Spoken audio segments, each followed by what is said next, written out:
ദൈവത്തിൻ്റെ അത്ഭുതം നാം വാഴ്ത്തപ്പെടുമാറാകട്ടെ. വീണ്ടും കർത്താവിൻ്റെ പാദപീഠത്തിലായിരിക്കാൻ ദൈവം ചെയ്ത വിലപ്പെട്ട ഭാഗ്യത്തെ ഓർത്ത് ദൈവത്തെ സ്തുതിക്കുന്നു. കടന്നു വന്ന എല്ലാവരെയും ദൈവം ധാരാളം അനുഗ്രഹിക്കട്ടെ. യെശയ്യാവിൻ്റെ പുസ്തകം നമ്മൾ ധ്യാനിക്കുമ്പോൾ അതിനകത്ത് 39-ാം അധ്യായം വായിക്കുമ്പോൾ അതിനകത്ത് എഴുതിയിരിക്കുന്നു, കാത്തിരിക്കുന്നവർ ശക്തിയെ പുതുക്കും. കാത്തിരിക്കുന്ന ആരെങ്കിലും ഉണ്ടെങ്കിൽ അവരെന്ത് ചെയ്യും? ശക്തിയെ പുതുക്കിക്കൊണ്ടേയിരിക്കും, ബലം പുതുക്കിക്കൊണ്ടേയിരിക്കും. അവർക്ക് മനുഷ്യൻ്റെ വാക്ക് അവർ ശ്രദ്ധിക്കത്തില്ല. ലോകം എന്ത് പറയുന്നു? ക്രൂശിൻ്റെ വചനം നശിച്ചു പോകുന്നവർക്ക് പോഷത്വവും വിശ്വസിക്കുന്ന നമുക്ക് എന്തോന്നാ?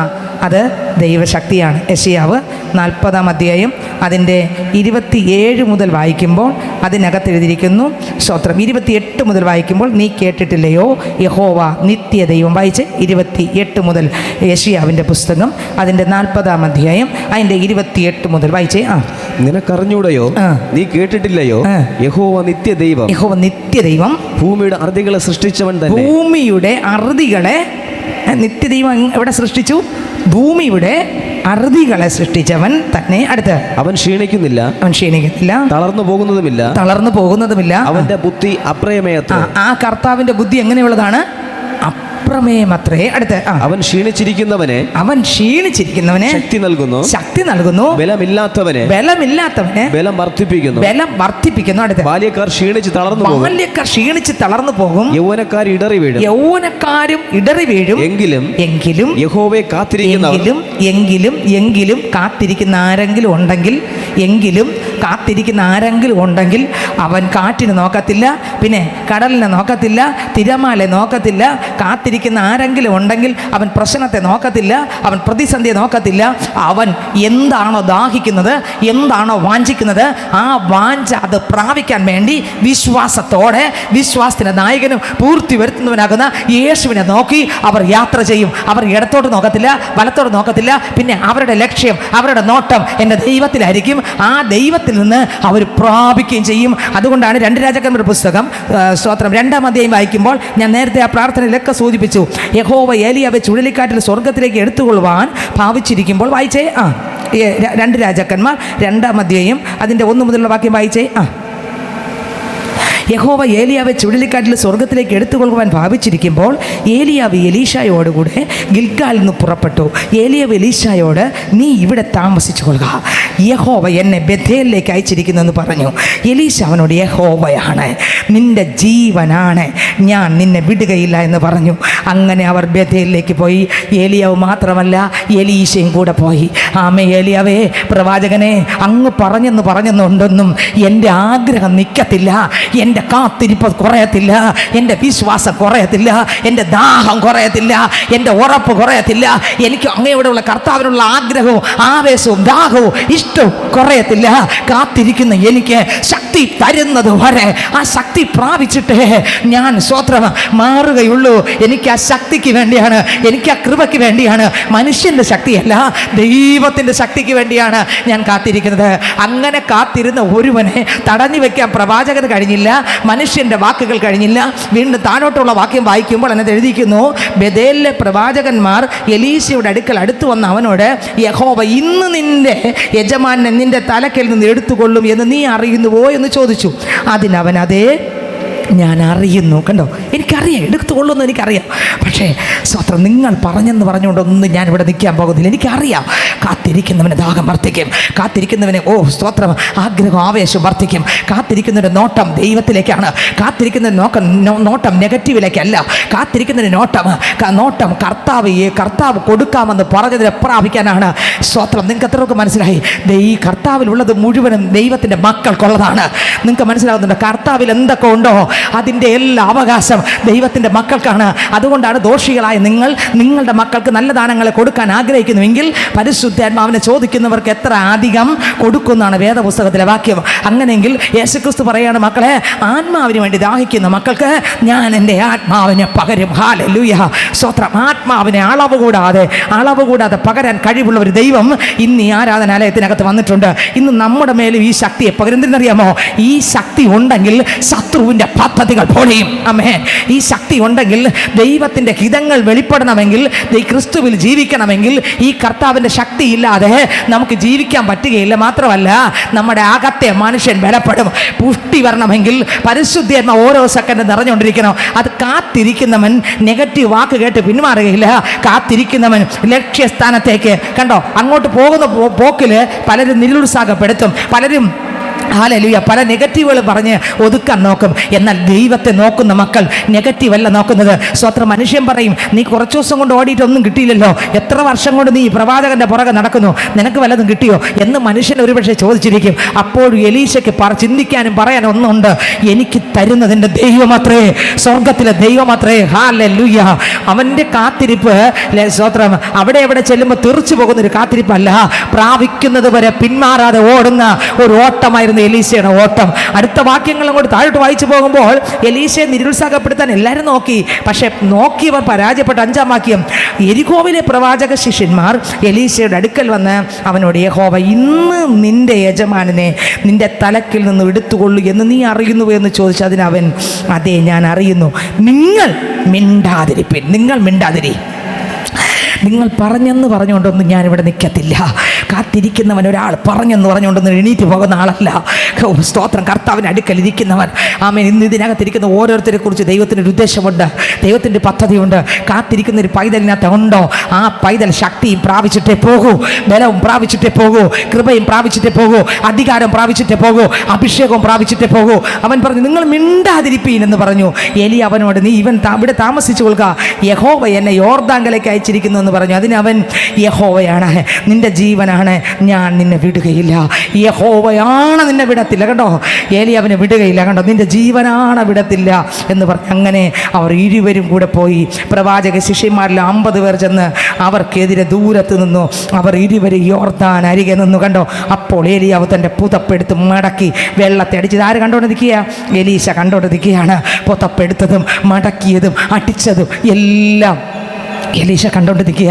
ഏലിയാവാണ് ചെയ്തത്. പക്ഷെ അവിടെയും 50 പേർ നോക്കിക്കൊണ്ട് നിൽക്കുമ്പോഴും അവരുടെ മുമ്പിൽ കാത്തിരിക്കാൻ ദാഹമുള്ള, ആ ശക്തിക്ക് വേണ്ടി ദാഹമുള്ള, ആ കൃപയ്ക്ക് വേണ്ടി ദാഹമുള്ള, എനിക്ക് എൻ്റെ യേശു ജീവിച്ചതുപോലെ ജീവിക്കണം, എൻ്റെ യേശുവിൽ സംസാരിക്കണം, യേശുവിൽ നടക്കണം, യേശുവിൽ നിലനിൽക്കണം, ക്രിസ്തു യേശു എന്നിലൂടെ എന്താഗ്രഹിക്കുന്നുവോ അത് മാത്രം എന്നിൽ വരണം എന്ന് ദാഹിക്കുന്ന ഒരു പൈതലിനെ തകർത്തൊതുക്കാൻ കഴിയത്തില്ല. ഒരുപക്ഷെ വീണ് പോയാലും, ഒരുപക്ഷെ തളർന്നു പോയാലും ആ വ്യക്തി ശക്തിയെ പുതുക്കിക്കൊണ്ടിരിക്കും. ആ വ്യക്തിക്ക് അറിയാം, ലോക സ്ഥാപനത്തിന് മുമ്പേ നമ്മളെ കർത്താവിൽ തിരഞ്ഞെടുത്താണെന്ന് ആ വ്യക്തിക്ക് അറിയാം. ആ വ്യക്തിക്ക് ഒരു ഉറപ്പുണ്ട്, ഹല്ലേലൂയ ഇന്നലെ അല്ല എൻ്റെ യേശു എന്നെ തിരഞ്ഞെടുത്തെന്ന് നമുക്കറിയാം. ഹല്ലേലൂയ എന്നാ തിരഞ്ഞെടുത്തേ? ലോക സ്ഥാപനത്തിന് മുമ്പേ. എഫേസ്യരുടെ ലേഖനം വായിക്കുമ്പോൾ അതിൻ്റെ സ്വത്രം 2-ാം അധ്യായം 1-ാം അധ്യായം വായിക്കുമ്പോൾ അതിനകത്ത് എഴുതിയിരിക്കുന്നു, എപ്പോഴാണ് കർത്താവ് നമ്മളെ തിരഞ്ഞെടുത്തത്? സ്വത്രം നമ്മൾ ജനിച്ച ശേഷമാണോ? അല്ല. എവിടെ കിടക്കുന്നു? എഫേസ്യരുടെ ലേഖനം വായിക്കുമ്പോൾ അതിനകത്ത് വേദപുസ്തകത്തിനകത്ത് വ്യക്തമായിട്ട് എഴുതിയിരിക്കുന്നു, കർത്താവ് എപ്പോഴാണ് നമ്മളെ തിരഞ്ഞെടുത്തത്. എഫേസ്യർക്ക് ലേഖനം അതിൻ്റെ സ്വത്രം 1-ാം അധ്യായം അതിൻ്റെ 3-ാം വാക്യം വായിക്കുമ്പോൾ 4-ാം വാക്യം വായിക്കുമ്പോൾ വായിച്ചേ. നാം തന്റെ സന്നിധിയിൽ വിശുദ്ധരും നിഷ്കളങ്കരുമാകേണ്ടതിനെ അവൻ ലോക സ്ഥാപനത്തിന് മുമ്പേ, ഇന്നലെ അല്ല, ലോക സ്ഥാപനത്തിന് മുമ്പേ നമ്മെ അവനിൽ തിരഞ്ഞെടുക്കും. നമ്മെ ആരിൽ തിരഞ്ഞെടുത്തു? സ്തോത്രം. ആദമിൽ മരിച്ച എന്നെ ലോക സ്ഥാപനത്തിന് മുമ്പേ എൻ്റെ കർത്താവായ യേശു ക്രിസ്തുവിൽ എന്നെ അങ്ങ് തിരഞ്ഞെടുത്തു. ഒന്നുകൂടെ വായിച്ചേ. ആദമിൽ മരിച്ചാൽ അവർക്ക് ആരിലൂടെ വിടുതലുള്ളൂ? സ്തോത്രം. യേശു ക്രിസ്തുവിലൂടെ വിടുതലുള്ളൂ. ആദമിൽ സകല മനുഷ്യരും മരിച്ചു. ആദമിൻ്റെ പാപത്തിൽ മരിച്ച സകല വ്യക്തികളെ രക്ഷിക്കുവാൻ സ്തോത്രം യേശു ക്രിസ്തു മനുഷ്യനായിട്ട് ഇറങ്ങി വന്നു. എന്നെ കേൾക്കുന്ന സ്നേഹിതരെ, ആ യേശു ക്രിസ്തു പറയുന്നു, മക്കളെ, ലോക സ്ഥാപനത്തിന് മുമ്പേ ഒന്നുകൂടെ വായിച്ചേ. നാം തന്റെ സന്നിധിയിൽ വിശുദ്ധരും നിഷ്കളങ്കരുമാകേണ്ടതിന് അവൻ ലോക സ്ഥാപനത്തിന് മുമ്പേ നമ്മെ അവനിൽ തിരഞ്ഞെടുക്കുകയും. നമ്മെ ആരിൽ തിരഞ്ഞെടുത്തു? യേശു കർത്താവിൽ തിരഞ്ഞെടുത്തു. വിശ്വാസമുണ്ടോ? തിരഞ്ഞെടുത്തു.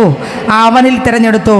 സ്തോത്രം. ലോക സ്ഥാപനത്തിന് മുമ്പേ നമ്മെ തിരഞ്ഞെടുത്തു. അടുത്ത് തിരുഹിതത്തിന്റെ പ്രസാദപ്രകാരം. ആരുടെ പ്രസാദപ്രകാരം? ദൈവത്തിന്റെ പ്രസാദപ്രകാരം. യേശു ക്രിസ്തു മുഖാന്തരം നമ്മെ ദത്തെടുക്കേണ്ടതിന് അവൻ പ്രിയനായവനിൽ നമുക്ക് സൗജന്യമായി നൽകിയ തന്റെ കൃപാമഹത്വത്തിന്റെ പുകഴ്ചയ്ക്കായി സ്നേഹത്തിൽ നമ്മെ മുൻ നിയമിക്കുകയും ചെയ്തു. സ്നേഹത്തിൽ നമ്മെ എന്ത് ചെയ്തു? മുൻ നിയമിക്കുകയും ചെയ്തു. അപ്പോൾ ലോക സ്ഥാപനത്തിന് മുമ്പേ എന്നെ എന്ത് ചെയ്തു? അവിടെ തിരഞ്ഞെടുത്തു. സ്തോത്രം. അപ്പം ഞാൻ എവിടെ ഉണ്ടായിരുന്നു? ഞാൻ എവിടെ ഉണ്ടായിരുന്നു? ലോകം ഉണ്ടാകുന്നതിന് മുമ്പ് എവിടെ ഉണ്ടായിരുന്നു? നിങ്ങൾ എവിടെ ഉണ്ടായിരുന്നു? ആരിലുണ്ടായിരുന്നു? വിശ്വസിച്ച് എത്ര പേർക്ക് വിശ്വസിക്കാൻ പറ്റുന്നത്? ആ കാണാത്ത കാര്യം കാണാത്തതാണ്. നമ്മൾ കണ്ടതാണോ? അല്ല, കാണാത്തതാണ്. ഏത് കാര്യം? വിശ്വാസം എന്നത് ആശിക്കുന്നതിൻ്റെ ഉറപ്പും കാണാത്ത കാര്യങ്ങളുടെ നിശ്ചയം. കണ്ടില്ലല്ലേ? കണ്ടില്ല. പക്ഷേ എന്നെ എവിടെ തിരഞ്ഞെടുത്തു? ലോക സ്ഥാപനത്തിന് ഇപ്പോൾ എവിടെ തിരഞ്ഞെടുത്തു? ഇന്ന് ഇവിടെ പള്ളിക്കകത്ത് ഇരിക്കാൻ കാരണം നമ്മുടെ കഴിവാണോ? മിടുക്കാണോ? ജ്ഞാനവും ബുദ്ധിയും പഠിത്തവും നമ്മുടെ പ്രാർത്ഥനയുടെ ബലമാണോ? ഇല്ല. പിന്നെ എന്തുകൊണ്ടാ? ലോക സ്ഥാപനത്തിന് മുമ്പേ എന്നെ അവിടെ കണ്ടതുകൊണ്ടാ. അല്ല, നമുക്കിവിടെ വന്ന് പള്ളിക്കകത്തിരിക്കാനൊന്നും പറ്റത്തില്ല. ഹല്ലേലൂയ. അപ്പോൾ ലോക സ്ഥാപനത്തിന് മുമ്പേ യേശുക്രിസ്തു എന്നെ കാണുകയും എന്നെ തിരഞ്ഞെടുക്കുകയും കർത്താവിലാക്കുകയും ചെയ്തു. ദൈവത്തിന് സ്തോത്രം. അപ്പോൾ ഈ ആകാശം സൃഷ്ടിച്ചപ്പോൾ ഞാൻ എവിടെ ഇരിക്കുക? എവിടെ ഇരിക്കുക? ആകാശം സൃഷ്ടിച്ചപ്പോൾ നമ്മൾ ജനിച്ചില്ലല്ലോ. അപ്പോൾ എവിടെ ഇരിക്കുക? യേശു ഉണ്ടാവില്ലേ? നിങ്ങൾ ആരെങ്കിലും ഉണ്ടാവില്ലേ? ഉറപ്പാണോ? ഇതാണ് കാണാത്ത കാര്യങ്ങളുടെ നിശ്ചയം. കണ്ടില്ല, പക്ഷെ ഉറപ്പുണ്ട്. എവിടെ ഇരിക്കുന്നു? എവിടെ? ആകാശം സൃഷ്ടിച്ചപ്പോൾ, ഭൂമി ഉണ്ടാക്കിയപ്പോൾ, കരയും കടലും ഉണ്ടാക്കിയപ്പോൾ, മണ്ണ് കൊണ്ട് ആദമിനെ കൈകൊണ്ട് പൊടിയെടുത്തുണ്ടാക്കിയപ്പോൾ ഞാൻ ആരിലിരിക്കുക? നിങ്ങളൊന്ന് ചിന്തിച്ച് നോക്കിയേ. ഞാനും കൂടെ ആ കർത്താവിൽ ഇരുന്നപ്പോഴാണ് ആര് പൊടിയെടുത്തത്? യേശുക്രിസ്തു ദൈവം പൊടിയെടുത്തില്ലേ? മണ്ണ് കൊണ്ട്, മനുഷ്യനെ പൊടി കൊണ്ട്, നിലത്തെ പൊടിയെടുത്ത് ഉണ്ടാക്കി അല്ലേ? അപ്പോൾ യേശുക്രിസ്തു 2000 വർഷങ്ങൾക്ക് മുമ്പ് യേശു ഈ ഭൂമിയിൽ വന്നു. അപ്പോൾ നമ്മളെവിടെ ഇരുന്നു? യേശുവിലായിരുന്നു. തെളിവുണ്ടോ? ഉണ്ട്. ക്രൂസിൽ മരിച്ചപ്പോൾ നമ്മളെവിടെ ആയിരുന്നു? തെളിവുണ്ടോ? ഉണ്ട് ബൈബിളിൽ. കൊരിന്ത്യർക്ക് ലേഖനം 2 കൊരിന്ത്യർക്ക് ലേഖനം 5-ാം അധ്യായം 14-ാം വാക്യം വായിക്കുമ്പോൾ, ക്രിസ്തുവിൻ്റെ സ്നേഹം ഞങ്ങളെ നിർബന്ധിക്കുന്നു, എല്ലാവർക്കും വേണ്ടി ഒരുവൻ മരിച്ചിരിക്കെ എല്ലാവരും മരിച്ചു എന്നും. എത്ര പേര് യേശുവിലുണ്ടായിരുന്നു? അത്രയും പേര് എവിടെ മരിച്ചു? കാണാത്ത കാര്യം ഇതൊക്കെ, കണ്ടതല്ല. ഒന്ന് ചിന്തിച്ചു നോക്കിയേ. ഇന്നലെ അല്ലടാ എൻ്റെ കർത്താവിൽ എന്നെ ആക്കിയത് ലോകം ഉണ്ടാകുന്നതിന് മുമ്പേ. സ്തോത്രം. ഹല്ലേലൂയ. ഞാൻ എവിടെ ഇരുന്നു? കർത്താവിൽ ഇരുന്നു അല്ലേ? ആ സകലം സൃഷ്ടിച്ചപ്പോൾ ഞാൻ എവിടെ ഇരുന്നു? യേശുവിലിരുന്നു അല്ലേ? അതിനുശേഷം യേശു ഭൂമിയിൽ വന്നു, അമ്മയുടെ ഉദരത്തിൽ ജനിച്ചു, പുറത്തു വന്നു അല്ലേ? ആ വഴിയമ്പലത്തിൽ സ്ഥലം പോരായികയാൽ പശുത്തൊട്ടിയിൽ കൊണ്ടു കിടത്തിയ കുഞ്ഞിനകത്ത് ആരുണ്ടായിരുന്നു? ഞാനും നിങ്ങളും. വളർന്നപ്പോഴോ നമ്മളും ആരിലുണ്ട്? അടുത്ത് യേശുക്രിസ്തുവിനെ അടിച്ചു നുറുക്കിയപ്പോഴോ നമ്മൾ യേശുവിലുണ്ട്. പക്ഷെ കൊണ്ടതല്ല ആര്? ജീസസ്. അപ്പോൾ ക്രൂശിൽ ചുമന്നപ്പോഴോ, ആ ക്രൂശിൽ കിടന്നപ്പോൾ ആ കർത്താവിൻ്റെ അകത്ത് ആരെല്ലാം ഉണ്ടോ എന്ന് പറഞ്ഞാൽ, ഈ ലോക സ്ഥാപനത്തിന് മുമ്പേ ആരെല്ലാം ആക്കിയിട്ടുണ്ടോ അവർക്ക് വേണ്ടി എല്ലാവർക്കും ആര് ഭരിച്ചു? സ്തോത്രം. അപ്പോൾ ആ കൂട്ടത്തിൽ ആരും ഉണ്ടായിരുന്നു? ഞാനും നിങ്ങളും. ഇവിടെ ആ ക്രൂശിൻ്റെ അകത്ത് വായിച്ചേ 2 കൊരിന്ത്യർ 5-ാം അധ്യായം 14-ാം വാക്യം വായിച്ചേ. ക്രിസ്തുവിന്റെ സ്നേഹം ഞങ്ങളെ നിർബന്ധിക്കുന്നു, എല്ലാവർക്കും വേണ്ടി ഒരുവൻ മരിച്ചിരിക്കെ എല്ലാവരും മരിച്ചു എന്നും, ജീവിക്കുന്നവർ ഇനി തങ്ങൾക്കായിട്ടല്ല തങ്ങൾക്ക് വേണ്ടി മരിച്ച് ഉയർത്തവനായിട്ടു തന്നെ ജീവിക്കേണ്ടതിന് അവൻ എല്ലാവർക്കും വേണ്ടി മരിച്ചു എന്നും ഞങ്ങൾ നിർണയിച്ചിരിക്കുന്നു. ആകയാൽ ഞങ്ങൾ ഇന്നു മുതൽ ആരെയും ജഡപ്രകാരം അറിയുന്നില്ല. നിങ്ങൾക്ക് മനസ്സിലായി എൻ്റെ വരി? ഞാൻ കർത്താവിലാണ്, മരിച്ചിരിക്കുകയാണ്, ഇനി ജഡപ്രകാരം ഒരുത്തരെയും നോക്കിയേ. അങ്ങനൊരു കൃപ ഒന്നും ചിന്തിച്ചു നോക്കി. ഒന്നുകൂടെ ആ വാക്യം അത്രയും വായിച്ചേ. 5-14-15 വായിച്ചേ. ക്രിസ്തുവിന്റെ സ്നേഹം ഞങ്ങളെ നിർബന്ധിക്കുന്നു, എല്ലാവർക്കും വേണ്ടി ഒരുവൻ മരിച്ചിരിക്കെ എല്ലാവരും മരിച്ചു എന്നും, ജീവിക്കുന്നവർ ഇനി തങ്ങൾക്കായിട്ടല്ല തങ്ങൾക്ക് വേണ്ടി മരിച്ച് ഉയർത്തവനായിട്ടു തന്നെ ജീവിക്കേണ്ടതിന്. ഇനി നമ്മൾ മരിച്ചു, ഇനി ആർക്കായിട്ടാണ് ഉയർത്ത് ജീവിക്കുന്നത്? സ്വത്രം. ഇനി നമുക്ക് വേണ്ടിയല്ല, ഇനി ആർക്ക് വേണ്ടിയാ ജീവിതം? വായിച്ചേ, ഒന്നുകൂടെ വായിച്ചേ. 14 ഒന്നുകൂടെ വായിച്ചേ. ക്രിസ്തുവിന്റെ സ്നേഹം ഞങ്ങളെ നിർബന്ധിക്കുന്നു, എല്ലാവർക്കും വേണ്ടി ഒരുവൻ മരിച്ചിരിക്കെ എല്ലാവരും മരിച്ചു എന്ന്. ആ എല്ലാവരുടെയും വാക്കിനകത്ത് ആരൊക്കെ ഉണ്ട്? എല്ലാവരുടെയും വാക്കിന് ആരൊക്കെ ഉണ്ട്? ആ വാക്കിൻ്റെ അകത്ത് ലോക സ്ഥാപനത്തിന് മുമ്പ് തിരഞ്ഞെടുത്താക്കിയ എല്ലാവരും ഉണ്ട്. എല്ലാവരും എന്ന് പറഞ്ഞാൽ ലോകം മുഴുവനുള്ള എല്ലാവരും ഒന്നല്ല. ലോക സ്ഥാപനത്തിന് മുമ്പേ ക്രിസ്തുവിൽ തിരഞ്ഞെടുത്താക്കിയത് ആരെല്ലാം ഉണ്ട്? അവരെല്ലാവരും ഈ ക്രൂശിൽ മരിച്ചപ്പോൾ ആരെല്ലാം ഉണ്ടായിരുന്നു? വേറെ എല്ലാവർക്കും വേണ്ടി മരിച്ചെന്ന് പറഞ്ഞാൽ ആരൊക്കെ സ്വർഗത്തിലെത്തുന്ന ആദ്യമേ ആർക്ക് ലിസ്റ്റുണ്ട്?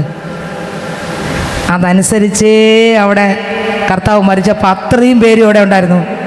ഇനി അപ്പോൾ ആ ക്രൂശിൽ ഇനി രക്ഷിക്കപ്പെടാനുള്ള എത്രയോ പേരുണ്ട്, അവരിതുവരെ അറിഞ്ഞിട്ടില്ല. എവിടെ? ആ ക്രൂശിൽ ഞാനും മരിച്ചതാണ്. പക്ഷേ അവർ വചനം വെളിപ്പെടുമ്പോൾ അവരെന്ത് ചെയ്യും? രക്ഷിക്കപ്പെട്ട് മാനസാന്തരപ്പെട്ട് സ്നാനപ്പെട്ട് സമയമാകുമ്പോൾ അവസാന കണ്ണി പോലും എന്ത് ചെയ്യും? രക്ഷിക്കപ്പെടും. വായിച്ചേ, ഒന്നുകൂടെ വായിച്ചേ വരി. ക്രിസ്തുവിന്റെ സ്നേഹം ഞങ്ങളെ നിർബന്ധിക്കുന്നു എല്ലാവർക്കും വേണ്ടി ഒരുവൻ മരിച്ചിരിക്കെ എല്ലാവരും മരിച്ചുവെന്നും ജീവിക്കുന്നവർ ഇനി തങ്ങൾക്കായിട്ടല്ല തങ്ങൾക്ക് വേണ്ടി മരിച്ച്. കണ്ടോ, ഇനി നമ്മൾ ജീവിക്കുന്നത് ആർക്ക് വേണ്ടിയല്ല? നമുക്ക് വേണ്ടിയല്ല, പിന്നെ തങ്ങൾക്ക് വേണ്ടി മരിച്ച് എനിക്ക് വേണ്ടി മരിച്ച് ഉയർത്തവനായിട്ട് തന്നെ ജീവിക്കേണ്ടതിന് അവൻ എല്ലാവർക്കും വേണ്ടി മരിച്ചു എന്നും യേശു എല്ലാവർക്കും വേണ്ടി മരിച്ചു എന്നും ഞങ്ങൾ നിർണയിച്ചിരിക്കുന്നു.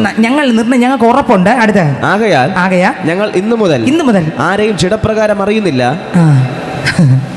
യേശു അത് തന്നെയായിരുന്നു. സ്തോത്രം. പപ്പയും അമ്മയും അവിടെ പുറത്തു വന്ന് നിന്നൂല്ലേ? അപ്പം എന്തെന്നാ പറഞ്ഞേ? ഭയങ്കര തിരക്കവിടെ. യേശുവിൻ്റെ പപ്പയും അമ്മയും പുറത്ത് വന്ന് നിൽക്കുകയാണ്. എന്താ യേശു അകത്ത് നിന്ന് പറഞ്ഞത്?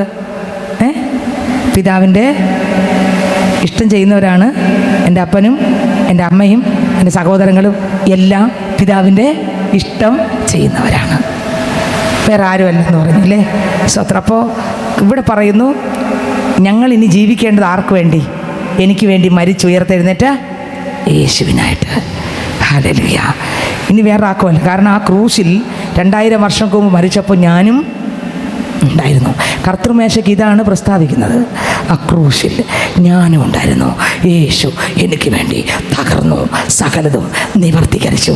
നരകത്തിൽ പോകേണ്ട സ്ഥാനത്ത് ക്രൂശിൽ മരിച്ച് ഇതുപോലൊരു ദിവസം തകർന്നു, നുറുങ്ങി. സ്തോത്രം. ആ നുറുക്കത്തിലൂടെ, ആ മരണത്തിലൂടെ, ആ തകർച്ചയിലൂടെ കർത്താവിൽ ഇരുന്ന എനിക്ക് മോചനമായി, എനിക്ക് വിടുതലായി. ദൈവത്തിന് സ്തോത്രം. ഹല്ലേലൂയ. എൻ്റെ ശിക്ഷ മാറിപ്പോയി. പിന്നെ എനിക്ക് രക്ഷ വന്നത് ആ ക്രൂശിലാണ്. സ്തോത്രം. എൻ്റെ ശിക്ഷ നീങ്ങിപ്പോയി. എൻ്റെ ശിക്ഷയെല്ലാം എന്ത് ചെയ്തു? നീങ്ങിപ്പോയി, മാഞ്ഞു പോയത് ആ ക്രൂശിലാണ്. സ്തോത്രം. എൻ്റെ സകല പാപവും തകർന്നത് ആ ക്രൂശിലാണ്. യേശുക്രിസ്തു എപ്പോൾ മരിച്ചോ അതുവരെയും ഞാൻ യേശുവിലുണ്ടായിരുന്നു. മരിച്ചപ്പോൾ എൻ്റെ പാപക്കറകളെല്ലാം ആ ക്രൂശിലൂടെ തീർത്ത് എൻ്റെ കർത്താവ് എനിക്ക് വേണ്ടി തകർന്ന് എന്നെ നേടി, എന്നെ കൊണ്ട് നടന്നിട്ട് എനിക്ക് വേണ്ടി തകർന്ന് എന്നെ നേടി. ഹല്ലേലൂയ. നിങ്ങളൊന്ന് ചിന്തിച്ചു നോക്കിയേ. ഇന്ന് എത്രയോ പേര് കർത്താവിൻ്റെ രാജ്യത്തിലെത്താനുള്ള ലിസ്റ്റിനകത്ത് പേരുണ്ട്. ഇവരെല്ലാവരും അവിടെ എവിടെ ഭൂമിയുടെ 5 വൻകരയിൽ അവിടെ എവിടെ ആയിരിക്കുകയാണ്. അവരൊക്കെ ഇന്ന് വലിയ പാവത്തിലൊക്കെ ജീവിക്കുന്നവരായിരിക്കും ഒരു പക്ഷേ. ദൈവത്തിന് സ്തോത്രം. പക്ഷേ തക്ക സമയമാകുമ്പോൾ എൻ്റെ കർത്താവ് ചെല്ലുകയും ചെയ്യും, ആരെങ്കിലും അയക്കുകയും ചെയ്യും, അല്ലെങ്കിൽ ദൂതനെ വിടും, അല്ലെങ്കിൽ എൻ്റെ ദൈവം വിടും. ദൈവം ഇറങ്ങി ചെല്ലും, അല്ലെങ്കിൽ ട്രാക്ടറിലൂടെ ആയിരിക്കും, അല്ലെങ്കിൽ ഏതെങ്കിലും സ്തോത്രം ഏതെങ്കിലും ഒന്നിലൂടെ കർത്താവ് അവരെ കൊണ്ടുവരികയും ചെയ്യും. ആരിലാകുകയും ചെയ്യും? ക്രിസ്തുവിലാകുകയും ചെയ്യും. അങ്ങനെ ക്രിസ്തുവിലാകുമ്പോൾ ആ വ്യക്തിക്കകത്ത് സ്തോത്രം ആരിറങ്ങി വരും? യേശു. നമ്മുടെ ആരിലുണ്ട്? യേശുവിലുണ്ട്. അവിടെ വരുമ്പോഴാണ് യേശു നമ്മുടെ അകത്ത്, ആ രക്ഷിക്കപ്പെടുന്ന ആളുടെ അകത്ത് വരുന്നത്. പിന്നെ നമ്മൾ യേശുവിലും, യേശുവിൻ്റെ അന്ന് മുതൽ ആരിലുമാണ്? നമ്മളിലാണ്. ഇനി പിന്നെ നമ്മുടെ ജീവിതം ആർക്ക് വേണ്ടിയാണ്? യേശുവിന് വേണ്ടി. ഹല്ലേലൂയ. അങ്ങനെ വന്നു കഴിഞ്ഞാൽ ഈ കർത്താവ് നമ്മുടെ അകത്തിരുന്ന് അകത്തെ മനുഷ്യനെ ബലപ്പെടുത്തി അകത്ത് കർത്താവ് ഇറങ്ങിക്കഴിഞ്ഞാൽ പിന്നെ ആ കർത്താവ് ഇറങ്ങിക്കഴിഞ്ഞാൽ നമുക്ക് വരുന്ന ആഗ്രഹം വേറെ ഒന്നുമല്ല, യേശുവിനെ പോലെ ആകുക, അതിന് യേശുവിൻ്റെ ശക്തിയാൽ നിറയുക, അകത്തെ മനുഷ്യൻ പുഷ്ടിപ്പെടുക. അതുകൊണ്ടാണ് കൊരിന്ത്യർക്ക് ലേഖനം 4-ാം അധ്യായത്തിൽ പറയുന്നത്, സ്വത്രം പുറമേ ഉള്ളവൻ 2 കൊരിന്ത്യർ 4:16 അതുകൊണ്ട് ഞങ്ങൾ അധൈര്യപ്പെടാതെ ഞങ്ങളുടെ പുറമേ ഉള്ള മനുഷ്യൻ ക്ഷയിച്ചു പോകുന്നുവെങ്കിലും ഞങ്ങളുടെ അകമേ ഉള്ളവൻ നാൾക്കും നാൾ പുതുക്കം പ്രാപിക്കുന്നു. കണ്ടോ, ഞങ്ങളുടെ പുറമേ ഉള്ളവൻ ക്ഷയിച്ചു പോകുന്നു എങ്കിലും ഞങ്ങളുടെ അകമേ ഉള്ളവൻ നാൾക്കും നാൾ പുതുക്കം പ്രാപിക്കുന്നു. പുറമേ ഉള്ളവൻ സ്വത്രം 2 കാര്യങ്ങളുണ്ടെന്ന് ഇതിൽ.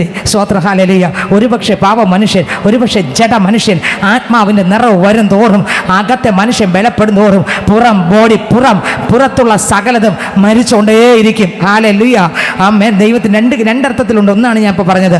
ദൈവത്തിന് സ്തോത്രം. എന്നെ കേൾക്കുന്ന ദൈവത്തിൻ്റെ സ്നേഹിതൻ, ദൈവത്തിൻ്റെ പൈതലെ സ്തോത്രം. ഒരു മനുഷ്യൻ പ്രായം ചെന്ന് പുറമേ ഉള്ളവൻ ക്ഷയിച്ചു പോയാലും പ്രായമില്ലാത്ത ഒന്നുണ്ട്, അകത്തിരിക്കുന്ന പരിശുദ്ധാത്മാവിന് പ്രായമില്ല. ഹല്ലേലൂയ. അത് എന്നും ഒരേ കണക്കിന് പോകും. അതിന് പ്രായാധിക്യമില്ല, അതിന് തളർച്ച തളർച്ചയില്ല, അതിന് വിലക്കുറവില്ല. പുറമേ പ്രായം ചെന്ന് ശരീരം തളർന്നാലും ശരി, അകത്തിരിക്കുന്ന പരിശുദ്ധാത്മാവിന് പ്രായം ചെന്നിട്ടില്ല. നിങ്ങൾക്ക് എത്രയൊക്കെ വെളിപ്പെടുന്ന എനിക്ക് അറിഞ്ഞുകൂടാ. അത് തളരുകയില്ല. അത് ബലഹീനത കൊണ്ട് അയ്യോ എന്നെ കൊണ്ട് പറ്റത്തില്ലെന്ന് ആത്മാവ് പറയില്ല. ആത്മാവ് എപ്പോഴും അകത്തിരുന്ന് സ്തോത്രം ഹല്ലേലൂയ ശക്തിപ്പെടുത്തിക്കൊണ്ടിരിക്കും, ബലപ്പെടുത്തിക്കൊണ്ടിരിക്കും, സംസാരിച്ചുകൊണ്ടിരിക്കും. അത് പുതുക്കം തന്നുകൊണ്ടിരിക്കും. അത് നെഗറ്റീവുകൾ ഇടിച്ചുകൊണ്ടിരിക്കും. അത് ആത്മാവിന്റെ വലിയൊരു ശക്തി. ആമേൻ. അകത്തിരുന്ന് പുറത്ത് സ്തോത്രം പുറം മനുഷ്യൻ ക്ഷയിച്ചു പോയാലോ അകമേ ഉള്ളവൻ നാൾക്ക് നാൾ യേശുവിനെ പോലെ ആകാനുള്ളൊരു വെപ്രാളം. നിങ്ങൾക്ക് മനസ്സിലാകുന്നുണ്ടോ? ഈ ആരെ പോലെ ആകാൻ? സ്തോത്രം. അകത്ത് വന്ന ആ കർത്താവിന് പിന്നെ എപ്പോഴും ആഗ്രഹം തോന്നാ. സ്തോത്രം. യേശുവിനെ പോലെ എന്നെ മുഴുവനും ആക്കുക. ഇത് മാത്രമേ ആഗ്രഹമുള്ളൂ, വേറെ ഒന്നും ആഗ്രഹമില്ല. ഹല്ലേലൂയ. വേറെ ഒറ്റ ആഗ്രഹമില്ല. ദൈവത്തിന് സ്തോത്രം. ഒറ്റ ആഗ്രഹമുള്ളൂ. ആരെ പോലെ ആക്കുക? യേശുവിനെ പോലെ ആക്കുക. യേശുവിനെ പോലെ തന്നെ വാക്കിലും പ്രവൃത്തിയിലും, അല്ലേ? സ്തോത്രം. യേശുവിനെ പോലെ.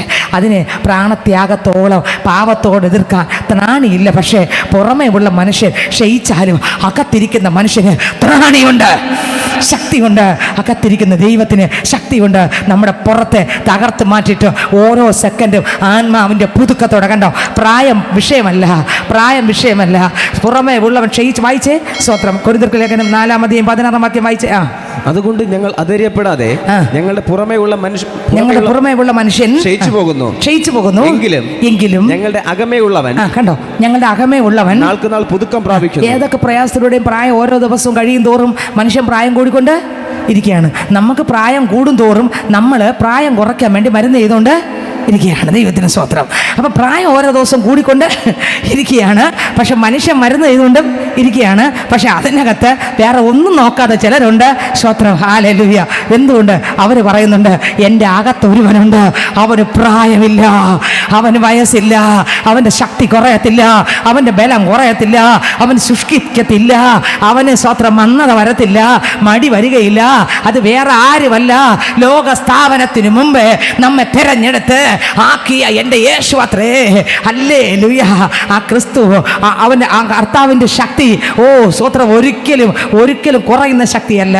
പിന്നെ ക്ഷീണിച്ചിരിക്കുന്നവനെ ബലപ്പെടുത്തുന്ന ബലം, സ്തോത്രം. ശക്തി തളർന്നിരിക്കുന്നവന് ശക്തി പകരുന്ന ആ ശക്തി. ക്ഷീണിക്കാതെ തകർത്ത് കളയുമെന്ന് പറയുന്ന സ്ഥാനത്ത് തകരാതെ പൊക്കിയെടുക്കുന്ന കരമാണ് യേശുവിൻ്റെ കരം. ആ കരത്തിനകത്ത് ഇന്നലെ അല്ല നമ്മളെത്തിയത്, ലോകം ഉണ്ടാകുന്നതിന് മുൻപേ ആ യേശു നമ്മളെ കൊണ്ട് നടന്ന വിധം നോക്കിയേ. അപ്പം ഞാൻ ചോദിക്കട്ടെ, യേശു പോയടുത്തും വന്നിടത്തും എല്ലായിടത്തും ഇവിടെ ആരുണ്ടായിരുന്നു? ലാസറിനെ ഉയർപ്പിച്ചപ്പോൾ നമ്മളിവിടെ ഉണ്ടായിരുന്നു.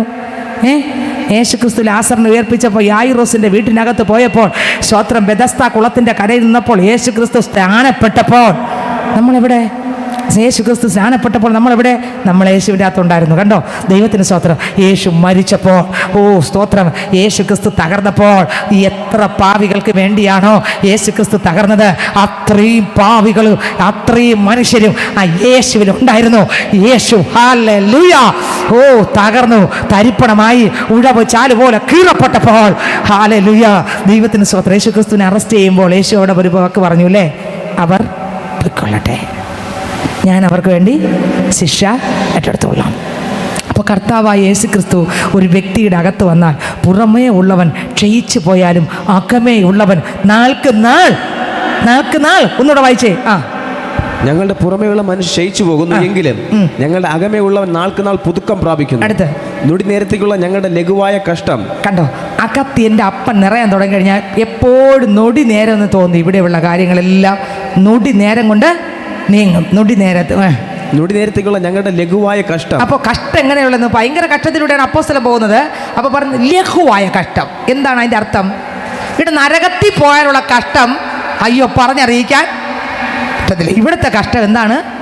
ലഘു. ഇനി സമയം നൊടി നേരം, കഷ്ടം ലഘു. കണ്ടോ? അടുത്ത വരി. ഇനി യേശു ക്രിസ്തുവിൻ്റെ കൽപ്പനകളോ? എൻ്റെ ചുവടും മൃദുവും ലഘുവും. സ്വത്രം. ഇവിടെ പറയുന്നു, ഒന്നുകൂടെ വായിച്ചേ. നൊടി നേരത്തേക്കുള്ള ഞങ്ങളുടെ ലഘുവായ കഷ്ടം അത്യന്തം അനവധിയായി. നോക്കിയേ, ക്രിസ്തുവിനോട് കൂടെ ഞാൻ ജീവിക്കുമ്പോൾ, ക്രിസ്തുവിൽ ജീവിക്കുമ്പോൾ, എൻ്റെ യേശപ്പച്ചൻ എന്നിൽ നിറഞ്ഞ് ഞാൻ ക്രിസ്തുവിൽ മറഞ്ഞ് ജീവിക്കുമ്പോൾ, നൊടി നേരം കഴിയുമ്പോൾ ഇതെല്ലാം അങ്ങ് മാഞ്ഞു പോകും.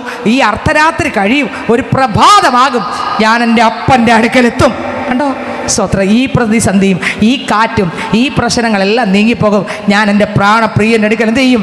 ഹല്ലേലൂയ, കയറിപ്പോകുന്നുണ്ട്. നേരത്തേക്കുള്ള ഈ ലഘുവായ കഷ്ടം അടുത്ത് അത്യന്തം അനവധിയായി. കണ്ടോ, ഈ ചെറിയ കഷ്ടം അത്യന്തം അനവധിയായി. തേജസ്സിന്റെ നിത്യഘനം, തേജസ്സിന്റെ നിത്യഘനം ഞങ്ങൾക്ക് കിട്ടുവാൻ ഹേതുവാകുന്നു. അടുത്ത് കാണുന്നതിനെ അല്ല, കണ്ടോ, കാണുന്നതിനല്ല, കാണാത്തതിനെ അത്രേ. കണ്ടോ, കാണുന്നതിനെ അല്ല, കാണാത്തതിനത്രേ ഞങ്ങൾ നോക്കിക്കൊണ്ടിരിക്കുന്നു. ഞങ്ങളുടെ നോട്ടവും ഞങ്ങളുടെ ചിന്തയും എല്ലാം കാണുന്നതിനല്ല, കാണാത്തതിനത്രേ നോക്കിക്കൊണ്ടിരിക്കുന്നു. കാണുന്നത് താൽക്കാലികം, കാണുന്നതെല്ലാം എന്തോന്നാ? താൽക്കാലികം. അടുത്ത് കാണാത്തതോ നിത്യം. കാണാത്തതാണെന്ന് നിത്യം. ദൈവത്തിന് സ്തോത്രം. അപ്പോൾ ഈ കൃപ പ്രാപിച്ച, ഈ ശക്തി പ്രാപിച്ച, അകത്ത് ആ കൃപ പ്രാപിച്ച പൈതലിന് എപ്പോഴും ആഗ്രഹം ആരെപ്പോലെ ആകണമെന്നാണ്? യേശുവിനെ പോലെ ആകണം. യേശുവിനെ പോലെ നിറഞ്ഞ് വരണമെന്നാണ് അങ്ങനെയുള്ള പൈതങ്ങളുടെ ആഗ്രഹം. അതുകൊണ്ടാണ് രാജാക്കന്മാരുടെ പുസ്തകം വായിക്കുമ്പോൾ അതിനകത്ത് എഴുതിയിരിക്കുന്നത്, സ്തോത്രം, വീണ്ടും ഈ മനുഷ്യൻ ഈ പ്രവാചകൻ്റെ പുറകെ പോവുകയാണല്ലേ. 2 രാജാക്കന്മാരുടെ പുസ്തകത്തിനകത്ത് അവിടെയല്ലേ നമ്മൾ വന്നത്? പോവുകയാണ്. 7-ാം വാക്യം വായിക്കുമ്പോൾ പ്രവാചക ശിഷ്യന്മാരിൽ 50 പേർ ചെന്ന് വായിച്ചേ, അവർക്കെതിരെ ദൂരത്ത് നിന്നു. പ്രവാചകന്മാരിൽ 50 പേർ ചെന്ന് അവർക്കെതിരെ ദൂരത്ത് നിന്നു. അവർ ഇരുവരെ യോർദാനരികെ നിന്നു. അപ്പോൾ ഏലിയാവ് തന്റെ പുതപ്പെടുത്ത് മടക്കി വെള്ളത്തെ അടിച്ചു. അത് അങ്ങോട്ടും ഇങ്ങോട്ടും പിരിഞ്ഞു. അങ്ങനെ അവർ ഇരുവരും ഉണങ്ങിയ നിലത്തുകൂടി അക്കരയ്ക്ക് കടന്നു. കണ്ടോ, കർത്താവിൽ നിറഞ്ഞു ജീവിക്കാൻ ആഗ്രഹിക്കുന്ന പൈതലിനെ ആര് തടസ്സം ചെയ്താൽ നിൽക്കത്തില്ല. അവർ ഓരോ ദിവസവും ശക്തിക്ക് മീതെ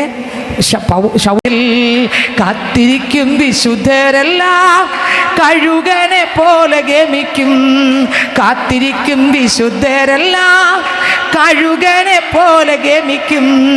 മധ്യാകാശമണിയറയിൽ കാന്തനുമായി വേളി ചെയ്യുവാൻ, മധ്യാകാശമണിയറയിൽ കാന്തനുമായി വേളി ചെയ്യുവാൻ, ആമേ, മധ്യാകാശമണിയറയിൽ കാന്തനുമായി വേളി ചെയ്യുവാൻ, മധ്യാകാശമണിയറയിൽ കാന്തനുമായി വേളി ചെയ്യുവാൻ. ഹല്ലേലൂയ.